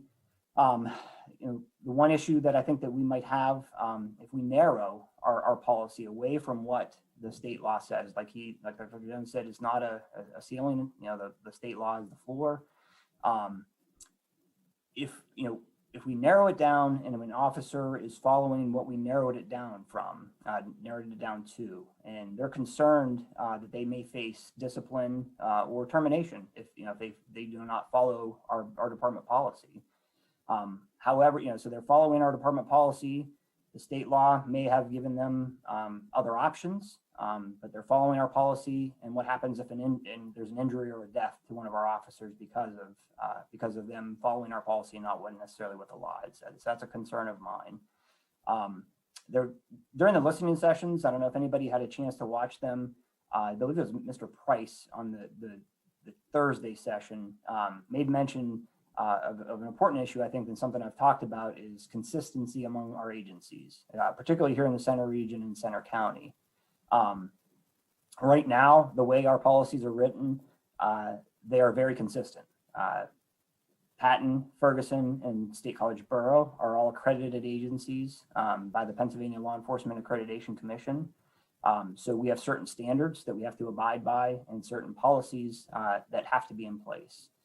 So the language in our policies right now in regards to deadly force are very, very similar amongst the agencies here in the Center region, Center County. So where that could become an issue is if we change, again, our rules of engagement for deadly force for our officers. We are a smaller agency, so we heavily rely on mutual aid from especially Ferguson Township, our sister agency, but also the Pennsylvania State Police. We have Office of Attorney General. So we have all types of different people that are different agencies that we receive aid from. So it could possibly create a safety issue, definitely some confusion if we have different rules of engagement than the other agencies that we're cooperating with and we're helping out with. And also for our officers when they go to other jurisdictions to help out with their events. We're helping out with the Bellefonte Cruise here in a few weeks. So when our officers travel to a different jurisdiction, our policies and our procedures follow them there, and they're expected to still follow our policy and our procedure. Dr. Jones had mentioned, and again, he mentioned tonight, the city of Philadelphia. I just don't feel like we're comparing apples and apples when we talk about Philadelphia and Patton Township. You know, and I don't think that Philadelphia's deadly force policy should reflect Patton Township's or vice versa necessarily. Philadelphia is much bigger, obviously geographically. They have a lot of bigger population, bigger police department. I mean, we're talking about an agency that has over 6,000 officers. They deal with a lot more serious crime, murders, you know, rapes, assaults. But they also have a high number of officer-involved shootings. From 2012 to 2018, a 7-year period, they had 204 officer-involved shootings. So again, from the 55 years of our existence, we've never had a police officer use deadly force towards a person. Philadelphia, again, is just amazing. I did some research, looked at their website, the Philadelphia PD, their call center receives approximately 5,000 calls a day. That's what we handle in a year, and they're getting that in one day. So it's just absolutely astonishing. But again, if we're trying to compare, I think we're not really comparing apples to apples if you're looking at Patton Township in the city of Philadelphia.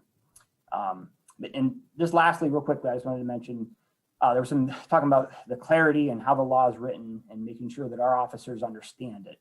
And that's incumbent upon our agency to make sure that our officers are trained and educated and know what the law says. And also what, again, that's really important is the federal case law and the case law in the state of Pennsylvania that guides our actions and our policy as well. Again, we've talked about Tennessee versus Garner, which is a very important case law that said an officer using deadly force towards a fleeing felon is an unreasonable seizure under the Fourth Amendment.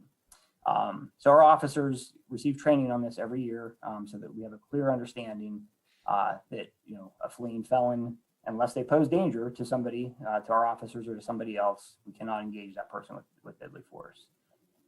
Interested in there was a Washington Post database that actually tracks fatal police shootings, and Pennsylvania ranks 7th lowest in the nation. So I think that it said something along the lines of the rate of 10 shootings per million. There was 126 fatal shootings since 2015 until I believe I saw it updated on May 21st. So from 2015 till about 4 days ago, we had 126 fatal police shootings in the state of Pennsylvania, again, ranking us at the 7th lowest in the nation. So I think that our officers have a pretty good understanding and use very good judgment of when they're justified to use deadly force. That's all I have. Sorry. Thank you. Okay.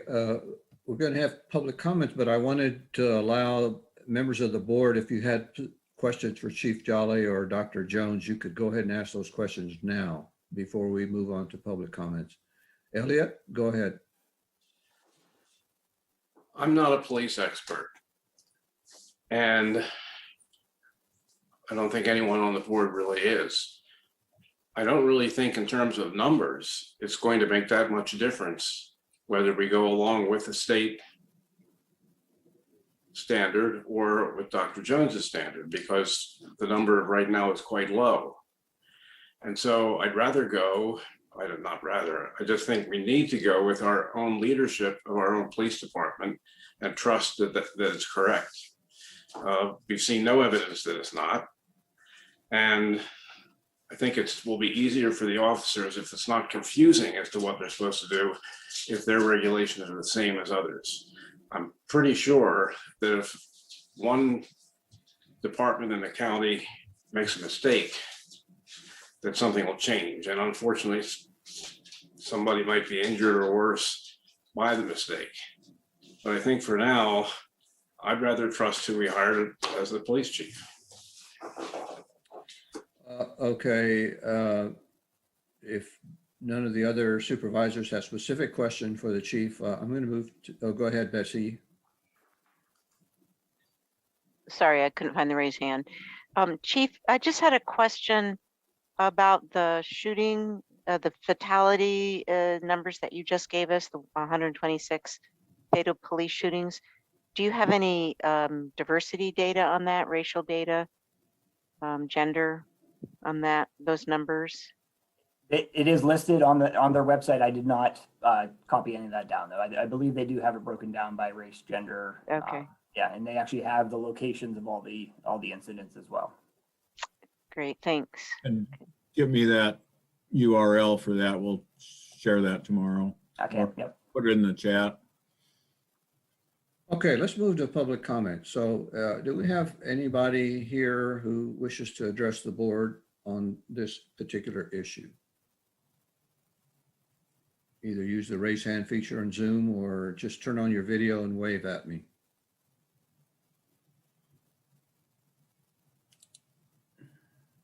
I don't see any public comments.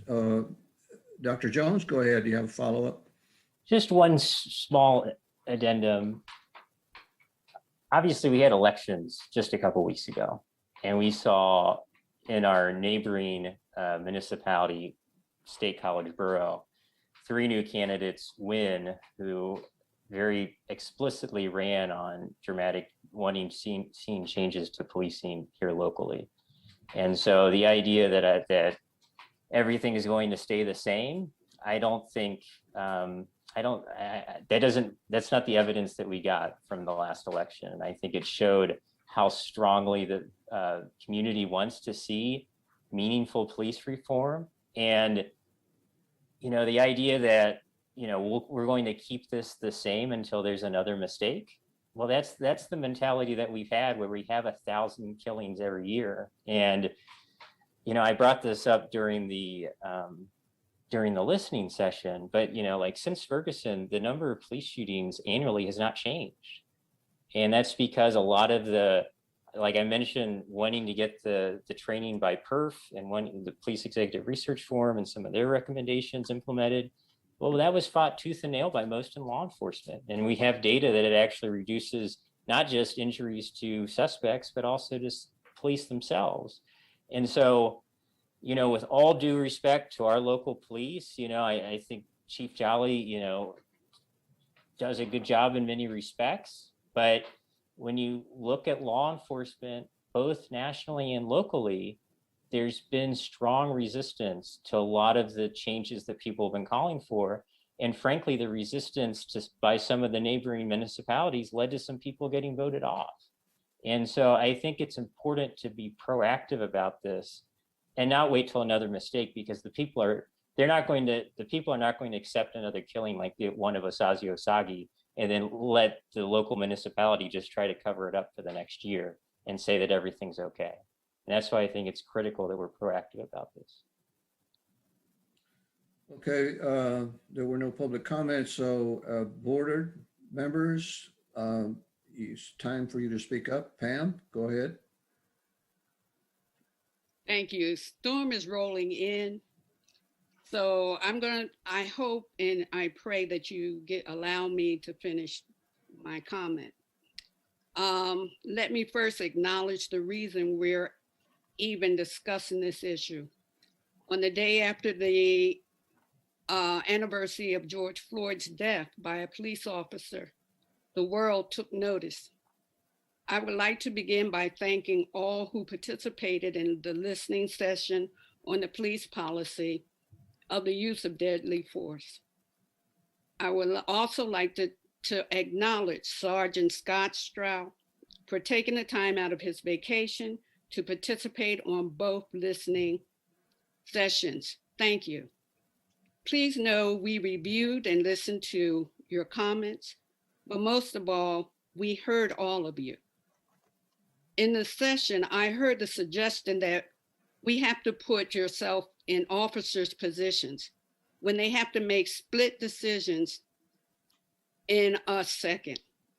My suggestion is the same. Put yourself in a Black person or a person of color's position, living in constant fear when stopped by an officer, not knowing if that traffic stop will be their last, or whether you will live to come home after that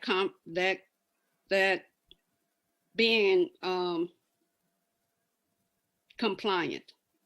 Another fear situation officer responds to a home, whether it's day or night. You are mistakenly intentionally shot or killed because it was reported you were an intruder, only to find out you owned the home. Called in by a neighbor, shot in front of your children, mother, father, grandmother, or neighbor. In a police position, more often the police officers are allowed, after a shift is over, they can go home to their families. See, we can't change the color of our skin or take it off in order to be safe. Many officers who are Black get it, because when their shift is over and they take that uniform off, they look just like another Black person who mostly is perceived as a threat other than someone's child, mother, father, senior, or pregnant wife. Main point in understanding our mistrust: justice. It's been so long since the Black community has seen justice until now, and we still have a long way to go. Most police encounters, when we involve a white officer or an officer that assaults or kills or commits a crime against a Black person or a person of color, they are usually found not guilty, acquitted after acquitted.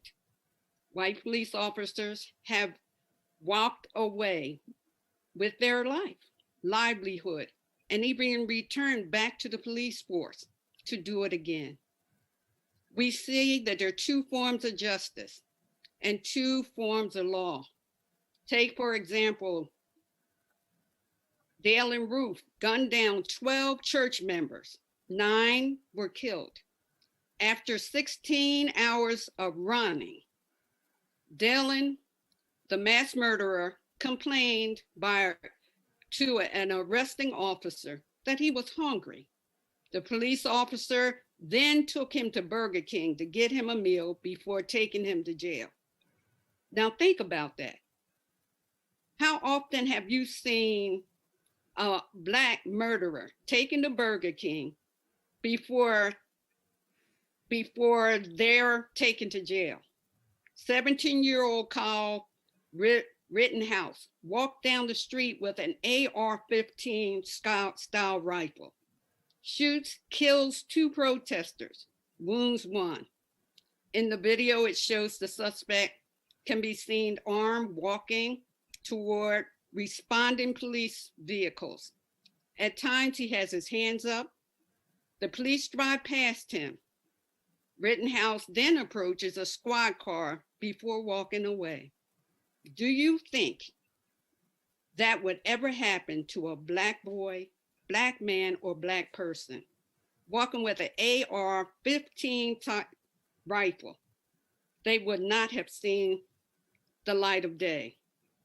Now, justice, the justice for Black people.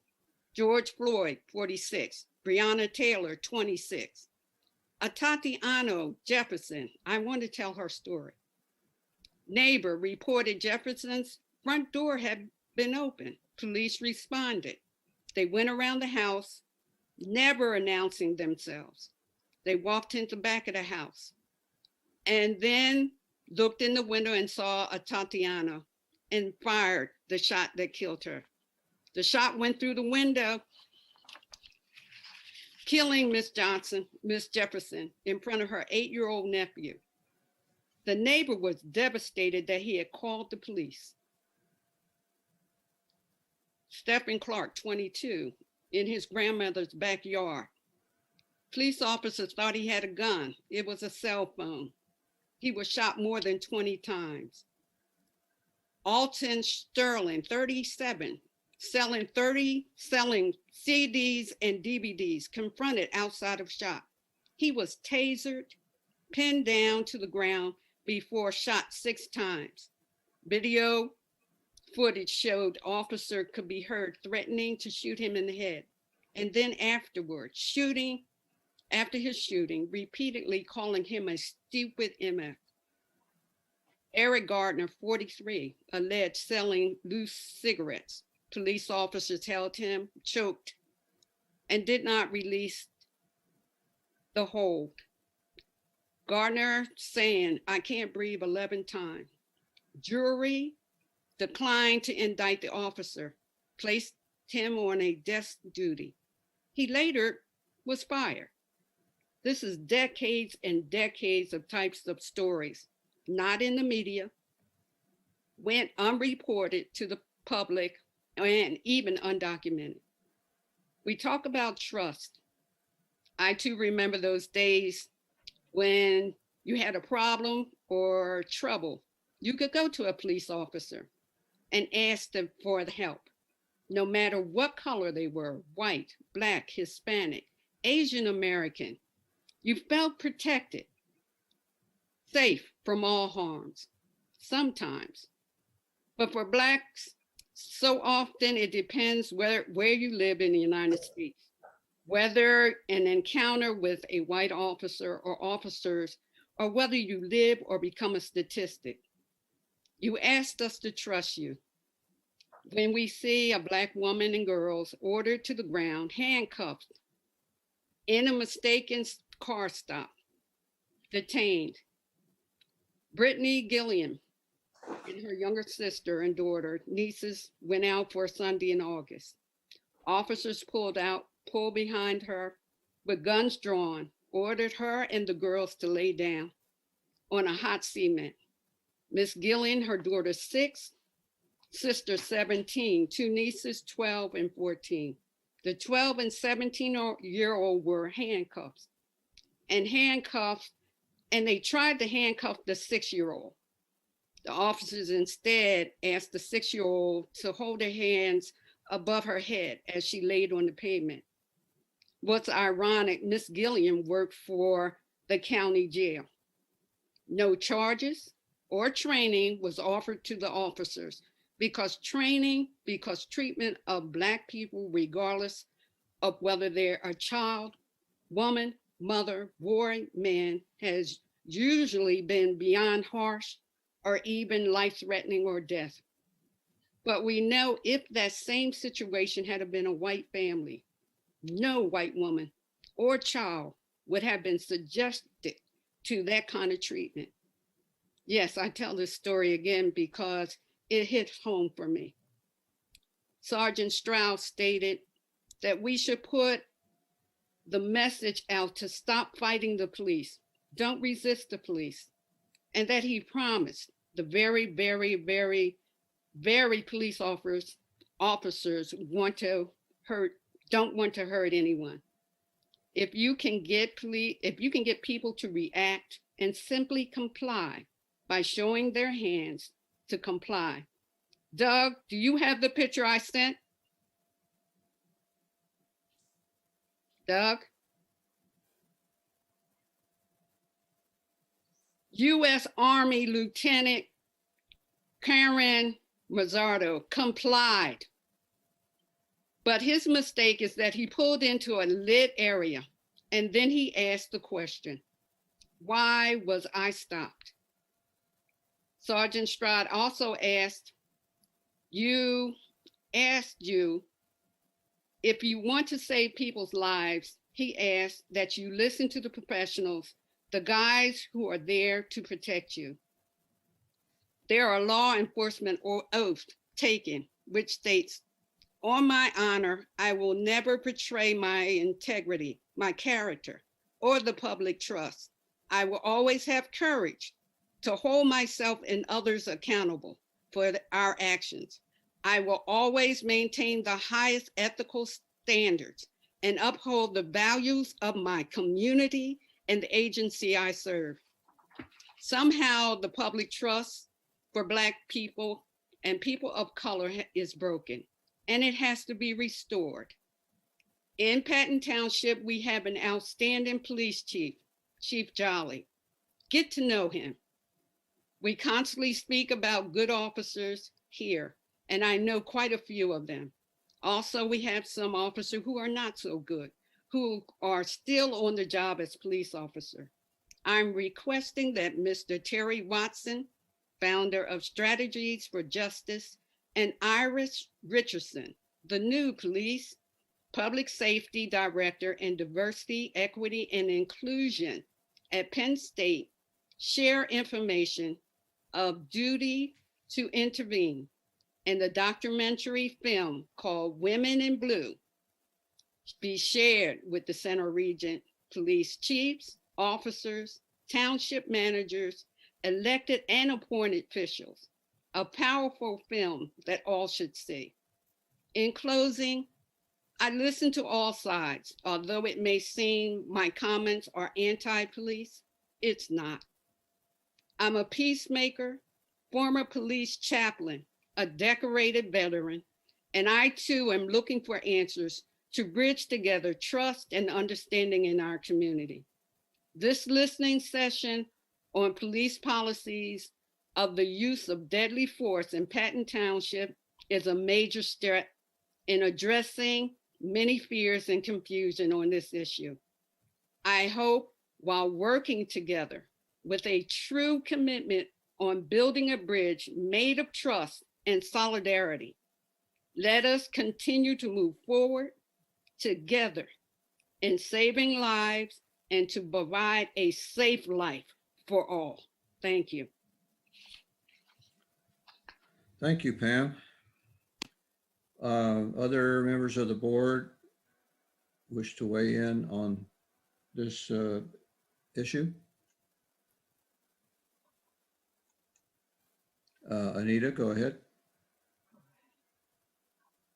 Wow, Pam said it all, and it's hard to follow with anything that speaks to the depth and I think the truth of what Pam shared. I would like to say, as someone who looked at the listening sessions, I hope those listening sessions, the links to them, will continue to be on our website as this discussion goes forward and even beyond. And as I listened to them and what I heard from the community, and I agree with Elliot when he says we need to respect and trust the professionalism of our own local officials, of Chief Jolly. What I heard expressed by the citizens in those listening sessions was enormous respect for Chief Jolly. And one of them says he gets it, he understands. At the same time, I heard a community that was asking, many in the community who are asking to be heard, who are asking that others understand their life experience. And as we look at respecting what the state laws are and the local laws, to take the pulse of our community to ask, what are the values of our community that are being spoken? As I listened, for instance, to Sarah Malone, who said that the whole concept of when a police officer asks someone to comply and what that word means and what their tone means to the people who are hearing it, and not just those who perhaps have mental illness issues, but others for whom it takes a while to absorb. And I commend our Chief Jolie for his training. I don't think today's discussion is a question about the training. It's a question about language and the language of the policy and clarity. I heard residents speaking of wanting to know that our police officers have clarity of what is expected to them. And I heard too a recognition of the complexity of this whole issue. She and me, and I'm mispronouncing her name, Ma, said that the safety for everyone in the community must depend on each of us doing our own inner work, each of us recognizing our implicit biases, because we all have them, but working even harder to understand one another. And she commended those who go into police work for the public good. It is an awesome thing that anyone would choose to become a policeman or a policewoman. And I think this discussion in no way impugns the integrity of the individual police officer. But looking forward, and the comment that was made that we need consistency among our agencies. I agree with Dr. Jones that change is on the horizon. One of the speakers at the listening session, who was from State College and came to the listening session because of her lifelong concern about issues. And while she didn't officially represent the borough, she spoke of the need for embracing change in language and policy.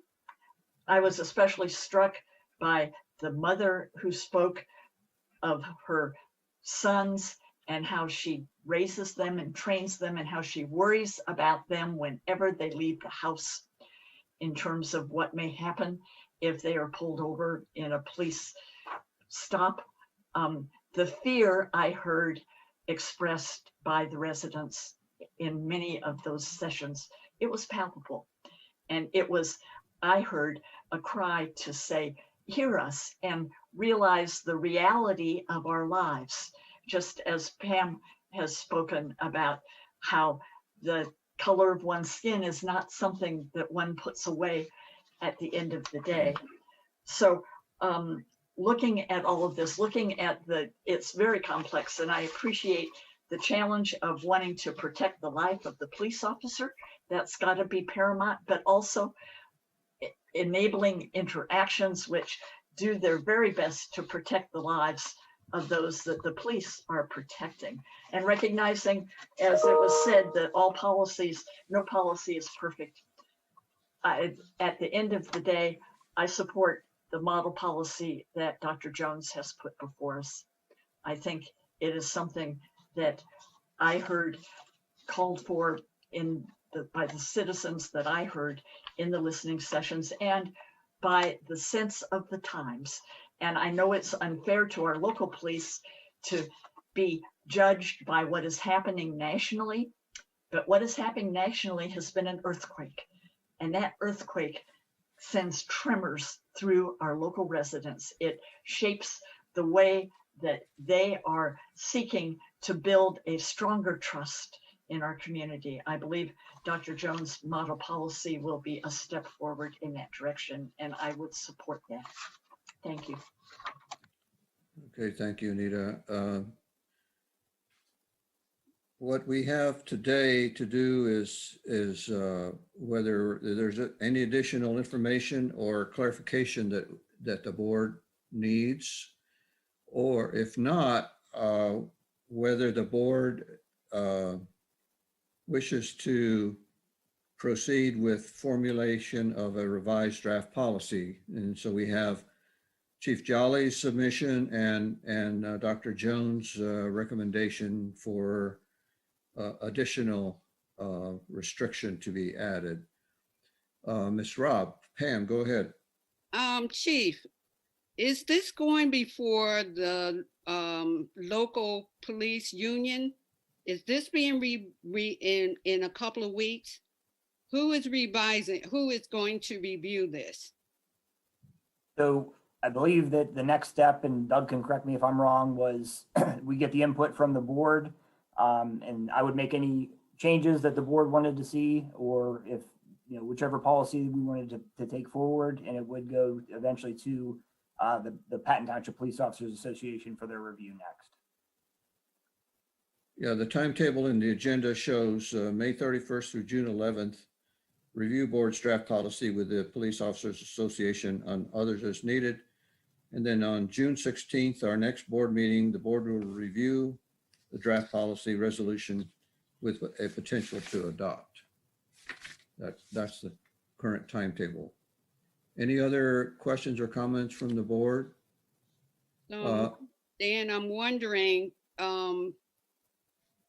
before we can vote on any of this, shouldn't we have all the input, their recommendation to the draft before we make any decisions right now? Yeah. Yes, we're not approving the draft policy. Okay. what we're doing is deciding on what's going to be reviewed by Okay, got you. by the Patent Officers Association Thank you. and our solicitor and other people. It'll be June 16th when we have a chance to vote. But we have two different opinions expressed. Mr. Abrams has initially recommended going with Chief Jolly's draft revised policy, and Ms. Tees is supporting the addition of Dr. Jones's additional restriction into the draft policy. So I need to hear from other people. Betsy, go ahead. I support Dr. Jones's version, and I also want to add one other bit of information. A lot of information has already been shared by Pam and Anita that I also agree with.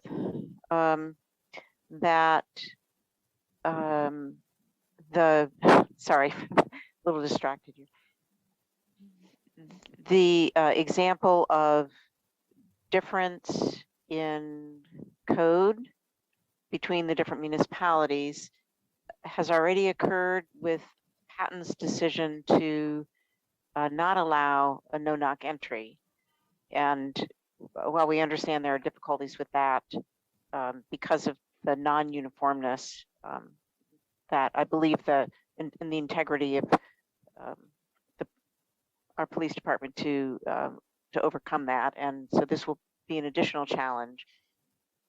Let's see, I think, and I suggest, but I also respect the chief's comment about the format in which he presented his the ordinance or the policy part of our policy book, and I'm wondering if it would be possible for someone to sit down and incorporate Dr. Jones's comments into that, the format that the chief had. I think it's fine to also include information about animals that is clarified that, and obviously providing care and medical assistance, and the two paragraphs, the preamble, which the chief added, which are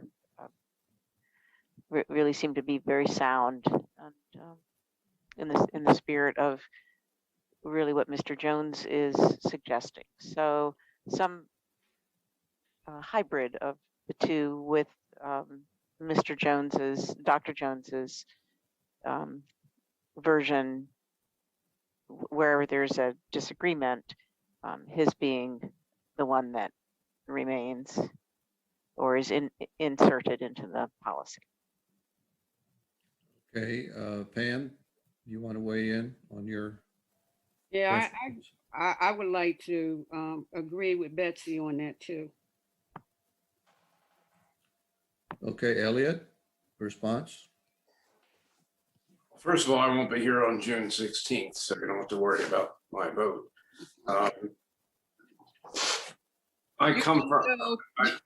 just have a different outlook on things. When I was a kid growing up in Philadelphia, I became somewhat bigoted because people of color would sometimes pick on us on the bus. And then when I guess there were only 2 or 3 white kids in the summer school I went to in 11th grade. I was quite worried before going to that. And then I realized nothing happened. And so pretty much ever since then, I realized I had been wrong. And in fact, one of the people at one of the radio stations in Philadelphia, who was a person of color, actually told me that he thought that I had some black man in me. And I took that as a compliment, even though it's impossible for a white person to have that experience because you can't change the color of your own skin. On this,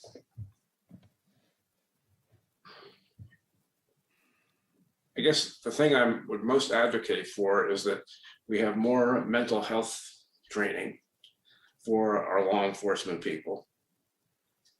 And if they have better training and maybe more personnel in that area, make an investment in that, this problem won't be as strong as it was. I mean, the idea of what happened in the borough was awful.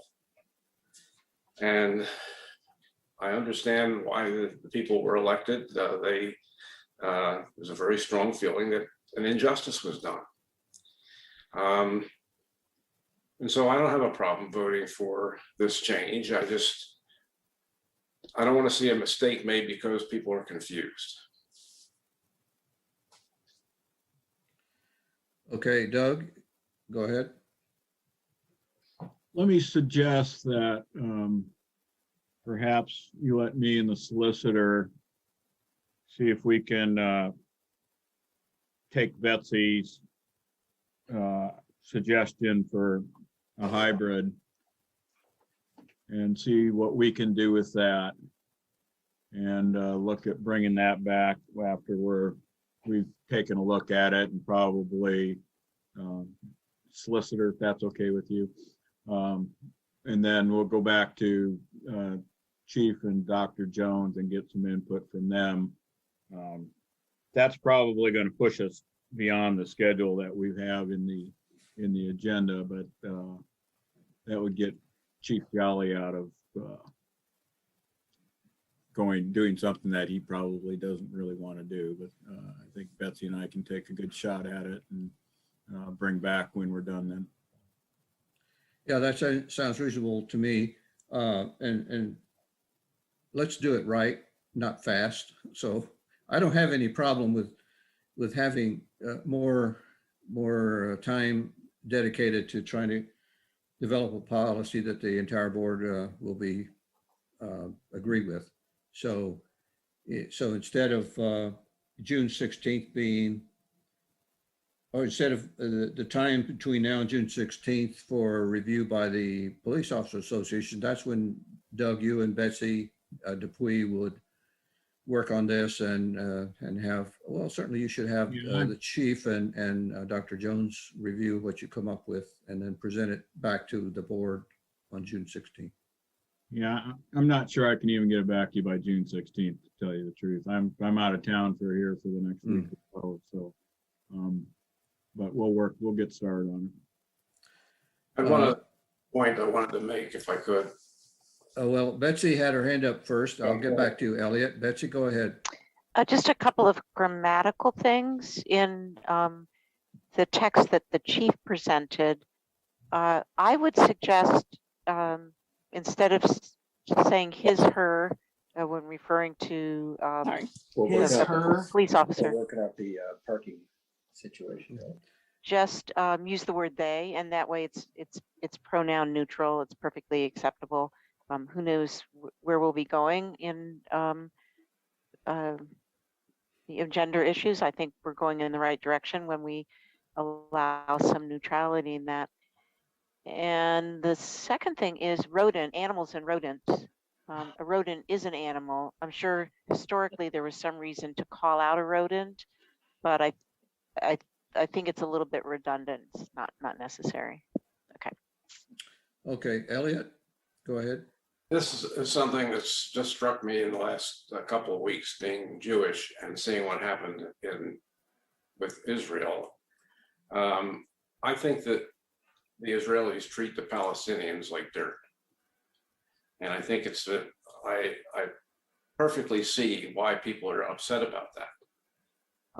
And I know in our own donations from a family to organizations we belong to, we explicitly do not want the money sent there because of their policy. I think they do practice apartheid. That's my opinion.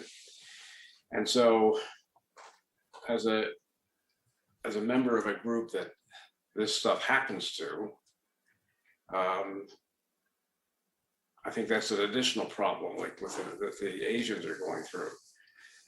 Why can't people just let people be people and work to unify us in some way? It's just. Okay, yeah, your reflections. All right, Anita, go ahead.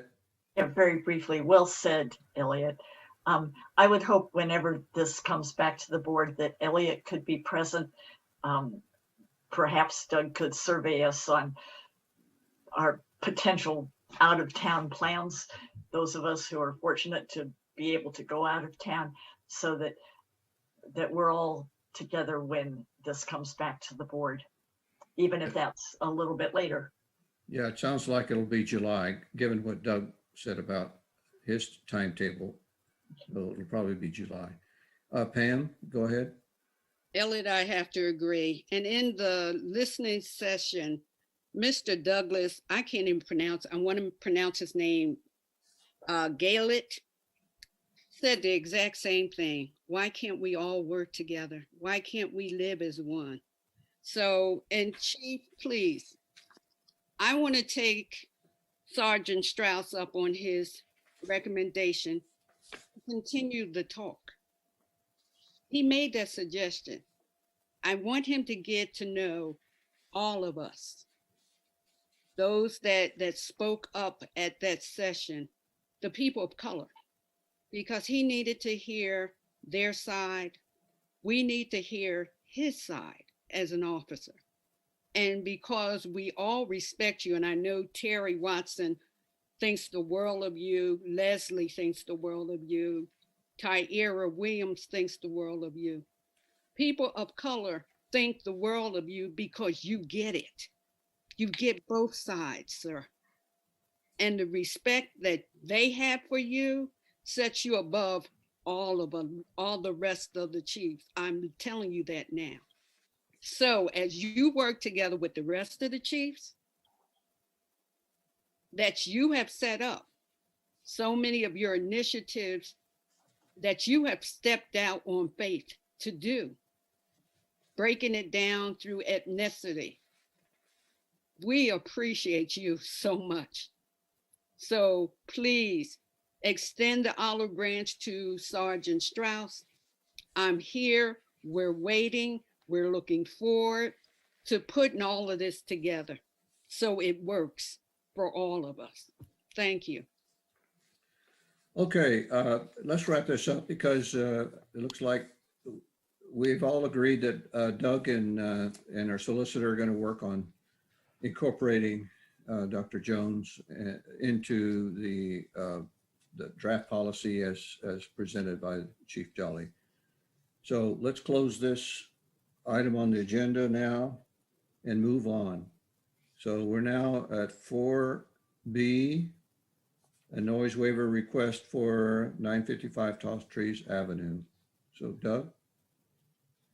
Yeah, unfortunately, Mr. Matthews couldn't join us. He's the one who filed the waiver application. They're asking for a waiver noise regulations from 5:30 to 10:30 p.m. on Saturday.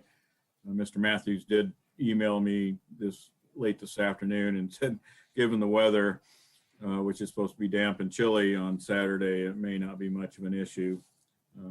With that, if the board has any questions, the board could approve this as requested or set some other time limit or deny it if they'd like. I have a question, Doug.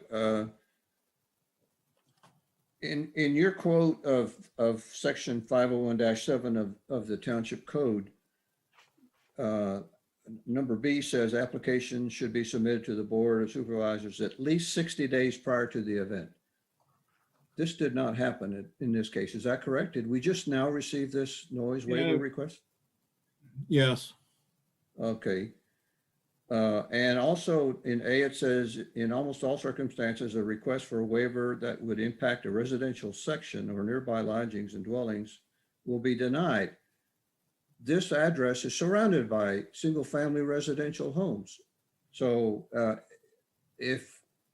my personal opinion is I don't see how we can approve this noise waiver, but that's just me. Let me ask the board members to weigh in on this. Anita, you had your hand up first. Yeah, the homes on Woodledge and Dean's Way are right around it. I haven't driven by there though. Do they have a lot of trees on? I mean, this is a fairly large place. And who doesn't love wedding music? I mean, I don't know if it's gonna, people move fast these days, but yeah, at the least we should notify the residents of it. Yeah, I think it's coming in awfully late. Betsy? I reached out to Andrea Pandolfi, who lives on Woodledge, and she's a frequent presenter at our board meetings. And she also she has her ear to the ground there.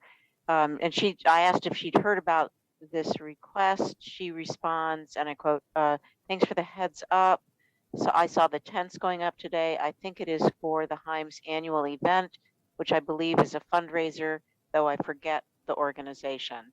So she didn't express any alarm, and that to me is affirmation that there probably isn't much to be alarmed about. It seems to be a regular event.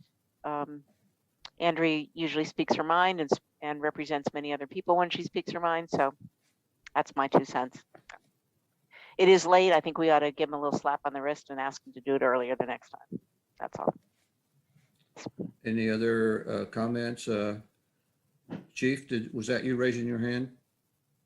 Go ahead. Yeah, I was gonna say, Mr. Matthews actually did reach out to me. They always give us a heads up when they're having an event at the Himes house about maybe 2 weeks ago. And that's the first opportunity I was able to tell him about this noise waiver. So I don't know that he even knew that this was an option. So he probably only found out about it maybe actually it was about a week ago, probably. So. Okay, any other board members wish to respond?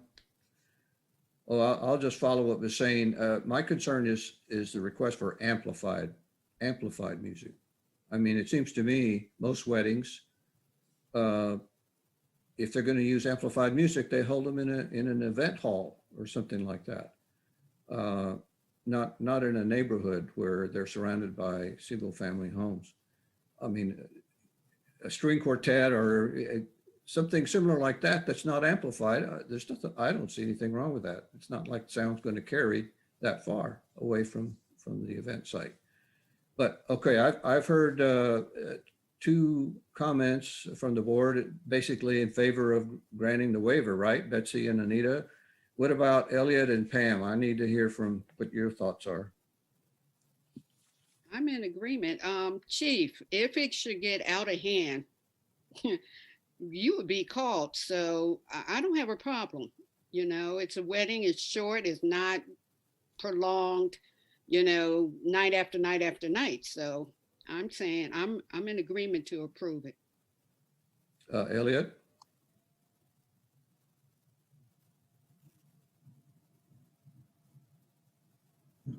You're still muted, Elliot. There, no. Still waiting. All right. I realize it was late, but on the other hand, with a wedding, I don't want any situation that would cause a situation to take a turn for divorce. and so if it becomes too noisy, then it can be handled on the spot. Okay. But I think they're trying to do the right thing right now, and it's impossible to back up and say this a month earlier. Okay, Doug has a comment. Go ahead, Doug.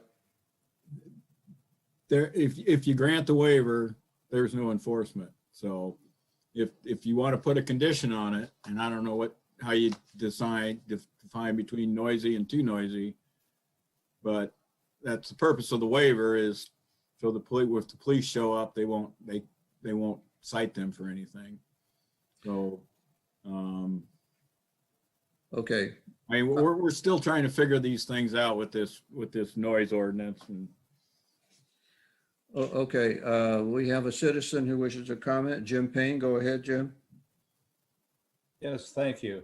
From looking at the application and the time length involved, my educated guess is the amplified music, they're also going to have the wedding reception at the same location.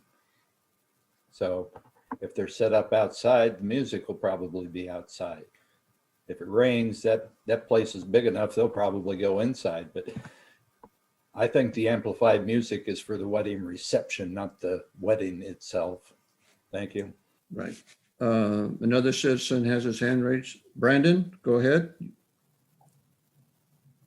Yeah, actually, I just wanted to ask Oh. a question of Doug. You had made a comment there about the issue with the noise ordinance seems gray or needs worked out. Can you elaborate on that a little bit? This is the second waiver that we've dealt with since we have approved this ordinance, and we dealt with the last one at the last meeting. So in terms of process for dealing with these waivers, we're still figuring that part out. Would there be any revisiting of the way that Section 105 is written in the municipal code? We're off topic, sir. Okay, that's fine. I'm just trying to get clarification. Your comment was really, I guess, open-ended. I just wanted some clarification for my notes. Thank you.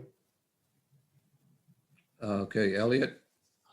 This has always been a difficult thing to try to enforce because, there are all kinds of different ways of measuring sound. But how far away is it from people? Is it likely to annoy people? Maybe we shouldn't grant the waiver and they should just take their chances then. That way, if we have the ordinance there, what's it for? Is it?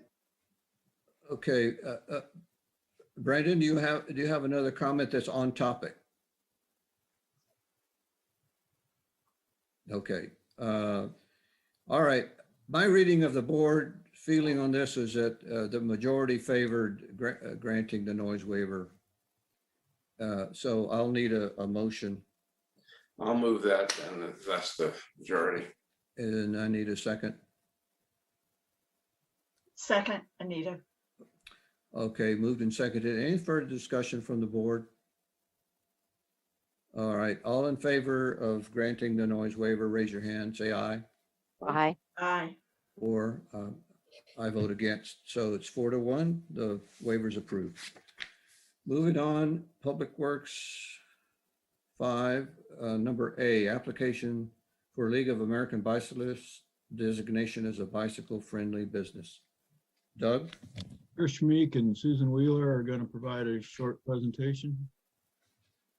Good evening, and Trish Meek from Central Regional Planning Agency is here with me, and we just wanted to talk to you a little bit about the bicycle-friendly business application that the Recreation Advisory Committee has been working on. If you recall, back in February, the RAC had given a request to the board to ask whether or not we could start putting together the grant or the application. And so over the last few months, we've done that, which is part of the packet that you have in your board agenda.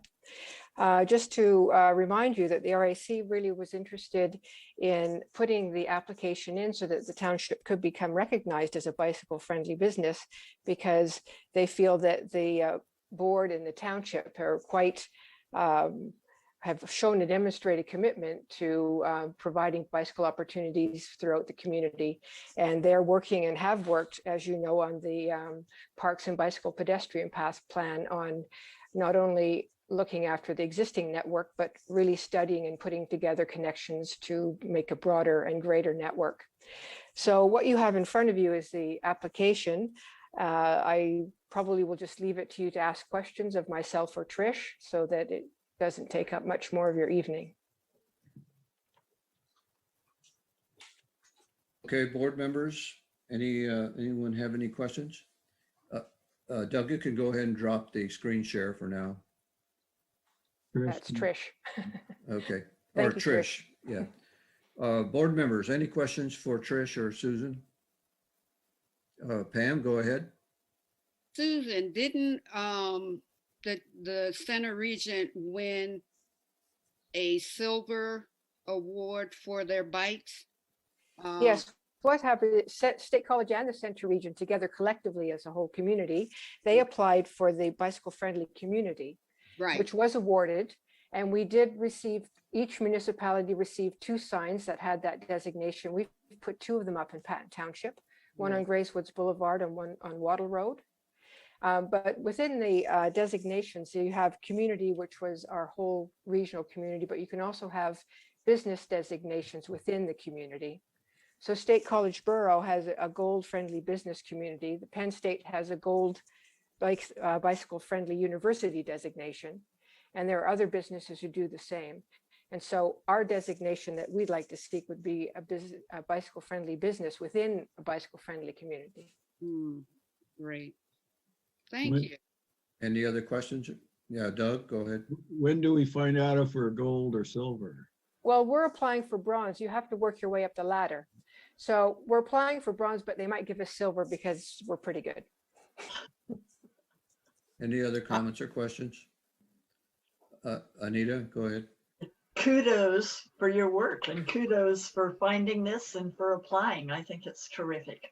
I think it's a very nice thing for Patton Township because clearly the REC and the board and the township in general are quite committed to this kind of opportunity and bringing the community together recreationally and also just by linking neighborhoods and parks and businesses. And it's representative of what Patton Township is. Okay, I am open to soliciting a motion to approve the submission of this application. So moved. Elliot, who said so moved? Betsy? I said so moved. Okay, Elliot beat me the last time. I beat him this time. Yeah, Elliot, I presume you're seconding the motion? Yeah. Second, third, whatever. Okay. Sorry, Elliot. Any more discussion? Let's vote. All those in favor, raise your hand, say aye. Aye. Aye. Any opposed? No, everyone voted yay. So thank you very much, Trish, for your patience, and Susan also for waiting for 3 hours or however long we've been here. 3.5 hours. Okay, moving on. Public Works 5B, Department of Environmental Protection Grant Agreement for a brush collection equipment purchase. Go ahead, Doug. Yeah, we've been awarded or tentatively awarded a grant of $206,000 plus change for purchase of a wheeled excavator that has a large grapple on it. This would be used in replacement of a mini excavator we currently use and would help make brush collection more productive, go faster. DEP, when we applied, the price for the equipment was $220-some thousand, and last year it's gone up to $248,000 and will require us to put in more than the 10% we originally intended. There is additional money in the Public Works Equipment Replacement Fund, as shown on the item or the attachment 5B3. I recommend that we approve the grant agreement. Everybody gets to sign it, and also approve the order of the equipment once we get the grant agreement back from DEP. Comments or questions from the board? Comments or questions from the public? Seeing none, I'll entertain a motion to approve this purchase agreement. That's the grant agreement. Oh, grant and then the purchase. Okay. Yes. Two motions. The first motion would be to approve the grant agreement. So moved. Moved by Anita. Is there a second? Second, Pam Rob. Second, Pam. Any further discussion? If not, seeing none, let's vote. Everyone in favor of approving the grant agreement, raise your hand, say aye. Aye. Aye. Opposed? None opposed. I think Elliot is out of the room, so it's 4-0 approval. I Oh, here it agree. is. All right, 5-0. Now we have a motion on approving the purchase of this equipment. So move, Pam Rob. Is there a second? Second, Betsy Second, Whitman. Betsy. Any further discussion? Seeing none, let's vote. All those in favor of the motion, raise your hand, say aye. Aye. Aye. Elliot? Yes or no? Yes. Yes, 5-0, motion approved. Thank you. Moving on. My notes and agenda are on a different screen. That's why I keep moving over to Sid. Sorry. No, you can't move your camera, I guess. Well, it's stuck here on top of this. Oh, I see. You can't swivel your screen, that screen. All right, I got it. Number 7, administration. Recommendation to rescind local COVID-19 regulations. Doug? There's been a lot of changes over the last few weeks with regard to recommendations that have come out from both the Pennsylvania Department of Health and the U.S. Centers for Disease Control. Given those all put together, it's my recommendation that we, in essence, rescind our current local regulations. In doing that, that would drop everything back to the current state standards. I had included several attachments that covered our current regulations and some of those changes that have been made lately by the DOH and CDC. For this item, I guess if the board has any additional questions, in essence, the recommended action that the board should take is to direct the police department to suspend any enforcement actions on the current ordinance. Actually, we'll take an ordinance to rescind an ordinance, or if the board wants to, once we've suspended enforcement, nothing would happen. The ordinance itself that's in place will self-expire on July 31st, or as soon as the state lifts the statewide declaration, which may happen sooner than we think. So, I have a question, Doug. This probably would not happen, but are we liable for a non-enforcement of an existing ordinance if somebody complains or sues us because we didn't enforce one of our ordinances? not that I don't think there's any real grounds. Plus, what damage are they going to have for our non-enforcement? I mean, right now would be if you had more than 50 people or 100 people in a park, we could cite you. If there's 200 people and we don't cite you, what's the damage to the party who wants to sue us? Okay, all right, Anita, go ahead. Quick question, which would move more quickly? The letter we got from the parents of the swim player, that both parents wanted to be able to go see the swimming, see their child in the tournament at the pool. Well, is technical point, the pool property is not on Patton Township property. So it's my opinion that our regulations, the part that's shown on the middle of page 9, that limits to 100 persons, doesn't even apply to the pool property. That's the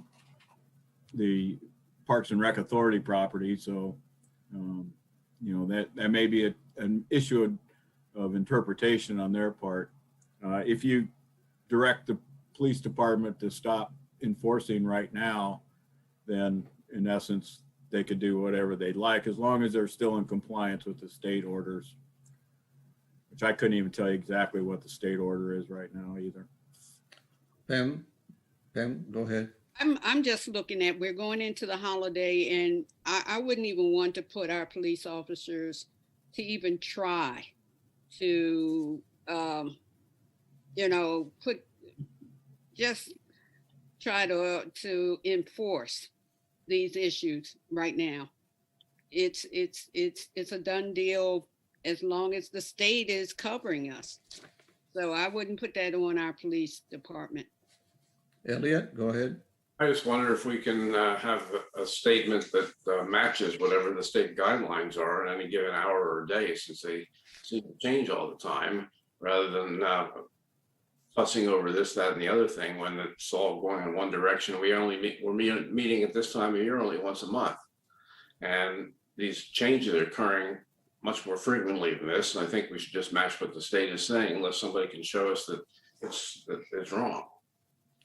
Well, as Doug said, to rescind an ordinance, we have to pass another ordinance. And so that's going to take time because you have to, I know ordinances taking an inordinate amount of time.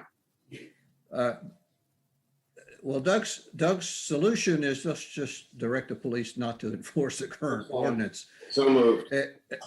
Okay, is there a second? Second. So been moved and seconded to direct our police department not to enforce the ordinance. What's the number? 2021-617. Any further discussion? Nope. All those in favor, raise your hand, say aye. Aye. Aye. All right, moved unanimously. Chief Jolly, you have your marching orders, which is not to march. Okay, moving on. Future meeting format. Doug? If the board wants to make changes, now would be the time to start talking about it. My opinion is you don't need to make any change at this point, but at some point we may get some guidance to the contrary. Anybody wish to make a change in our meeting format? Anita? No, I don't want to make a change. I agree to keep it virtual. I think also it's a benefit to the public. We had what, 65 people on the Zoom today. Could you have seen them all in our building? I think as we go forth discussing this, I see some real merit to staying with Zoom or a hybrid for the public's sake, if not for our own. But thank you. Elliot? I agree. I don't see any reason to change this right now. Okay, Doug, no change for the time being. Moving on, number 8, consent agenda. Is there anyone on the board who wishes to pull an item out of the consent agenda for discussion separately? Seeing none, yeah, go ahead, Elliot. Move approval. So Second. you move approval and a seconded to approve the consent agenda. Any discussion? All those in favor, raise your hand, say aye. Aye. Aye. Aye. 5-0, Doug. Consent agenda is approved. Next is manager's report. Yeah, I'm going to skip right to 9B, which is project updates. Okay. Out at Burnell Road and Fox Hill Road, run into an issue, which is probably going to require them to do night work, work around the clock. What they found when they've been working on all these areas around here is that all the soil under the existing pavement is bad. So they generally have to go, they take off the existing pavement and then go down about 2 feet below that. In this area, in the intersection, not only do they have to do that, but we're actually lowering the grade of that intersection about 1.5 feet to make it a nice smooth route out to the airport. So the problem is that they can't dig down 4 feet next to an existing lane of traffic, an operating lane of traffic safely. I tasked them to find other options, other ways to do it. They're just out of options. Their proposal is to start on June 6th, work around the clock. They say it may take them 4 days. I don't believe it's that long. It's 400 feet of roadway, 2 lanes wide that need to be removed, undercut, and stone. They'll have to flag all the time to run traffic through it one direction at a time. But there are a few homes in the neighborhood. This home at 1353 is basically empty. The gentleman lives there, it's hardly ever there, and they're talking to him about what his plans would be. This home at 1241 is empty. The resident passed away earlier this year. And then you can see that there are other homes further on down the road. Noise waivers for construction are handled a little bit differently than noise waivers for special events. They come to me first. I can make a decision or I can punt to the board. I'm willing to stick my neck onto this one or stick my neck out over this one and get them the waiver. There's no other option to do this work safely, not only safely for the people that are working, but safely for the traveling public. Hopefully it'll get done over the course of maybe 3 days and 2 nights, but I just wanted to let you know this has been probably a topic of discussion for 6 weeks now, and it's come to the point where, like I said, I've asked him for several different options, and they're out of options other than this one. It's just a matter of, like I said, the soils, they didn't have to dig down that extra 2.5 feet or so. They could probably have done it, but with all that extra undercut, it's just, like I said, it's unsafe for both the workers and the traveling public to try to button it up every night and do something that they don't have to keep active traffic control on. So unless the board tells me otherwise, I'm going to tell them to go ahead, and we'll send out notices to all the residences and probably get some complaints. I assume there'll be signage as well for the travelers on Fox Hill Road going to the airport. Yeah, you'll be able to get to the airport and back.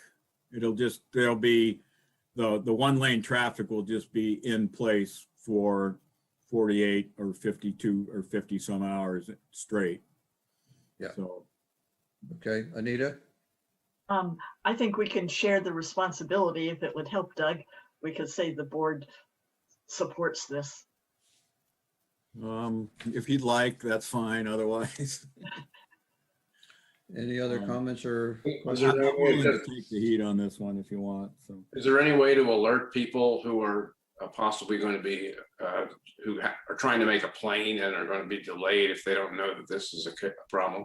Well, there's been ongoing construction out here for the last 6 weeks. So they've been doing 1 lane during daylight hours. You'll just run into it 24 hours a day for these few days. Let's just pave the way to going along with what you're suggesting. Well, one of the suggestions was to close the road out to the airport, and I said, nah, that's a non-starter. So, okay. as I said a year ago, we might have talked about that when emplanements were down 90%, but when they're trying to build emplanements back up, no, we're not going to do that. Yeah. So. Okay, I will let them know. They'll all be glad to hear. So. Continue with your report then, Doug. Anything else you wish to bring? Nothing that needs board attention. Committee reports, anybody who wishes to expand on your committee reports? Elliot? One thing I noticed is that the Facilities Committee of COG will be meeting at the Park Forest Pool for their meeting next week. I'm not exactly sure what the point is, but if anyone else is interested, you can show up at 8:15. All right.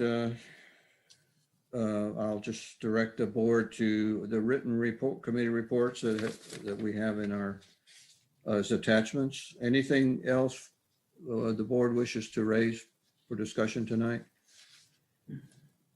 Your 5 seconds are up. I will entertain a motion for adjournment.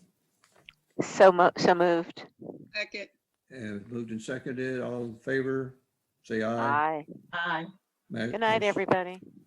Good night. Everybody. Thank you very much. Good night, everyone. For your patience. Nice Good job, night. Dan, again. Yes. Everybody.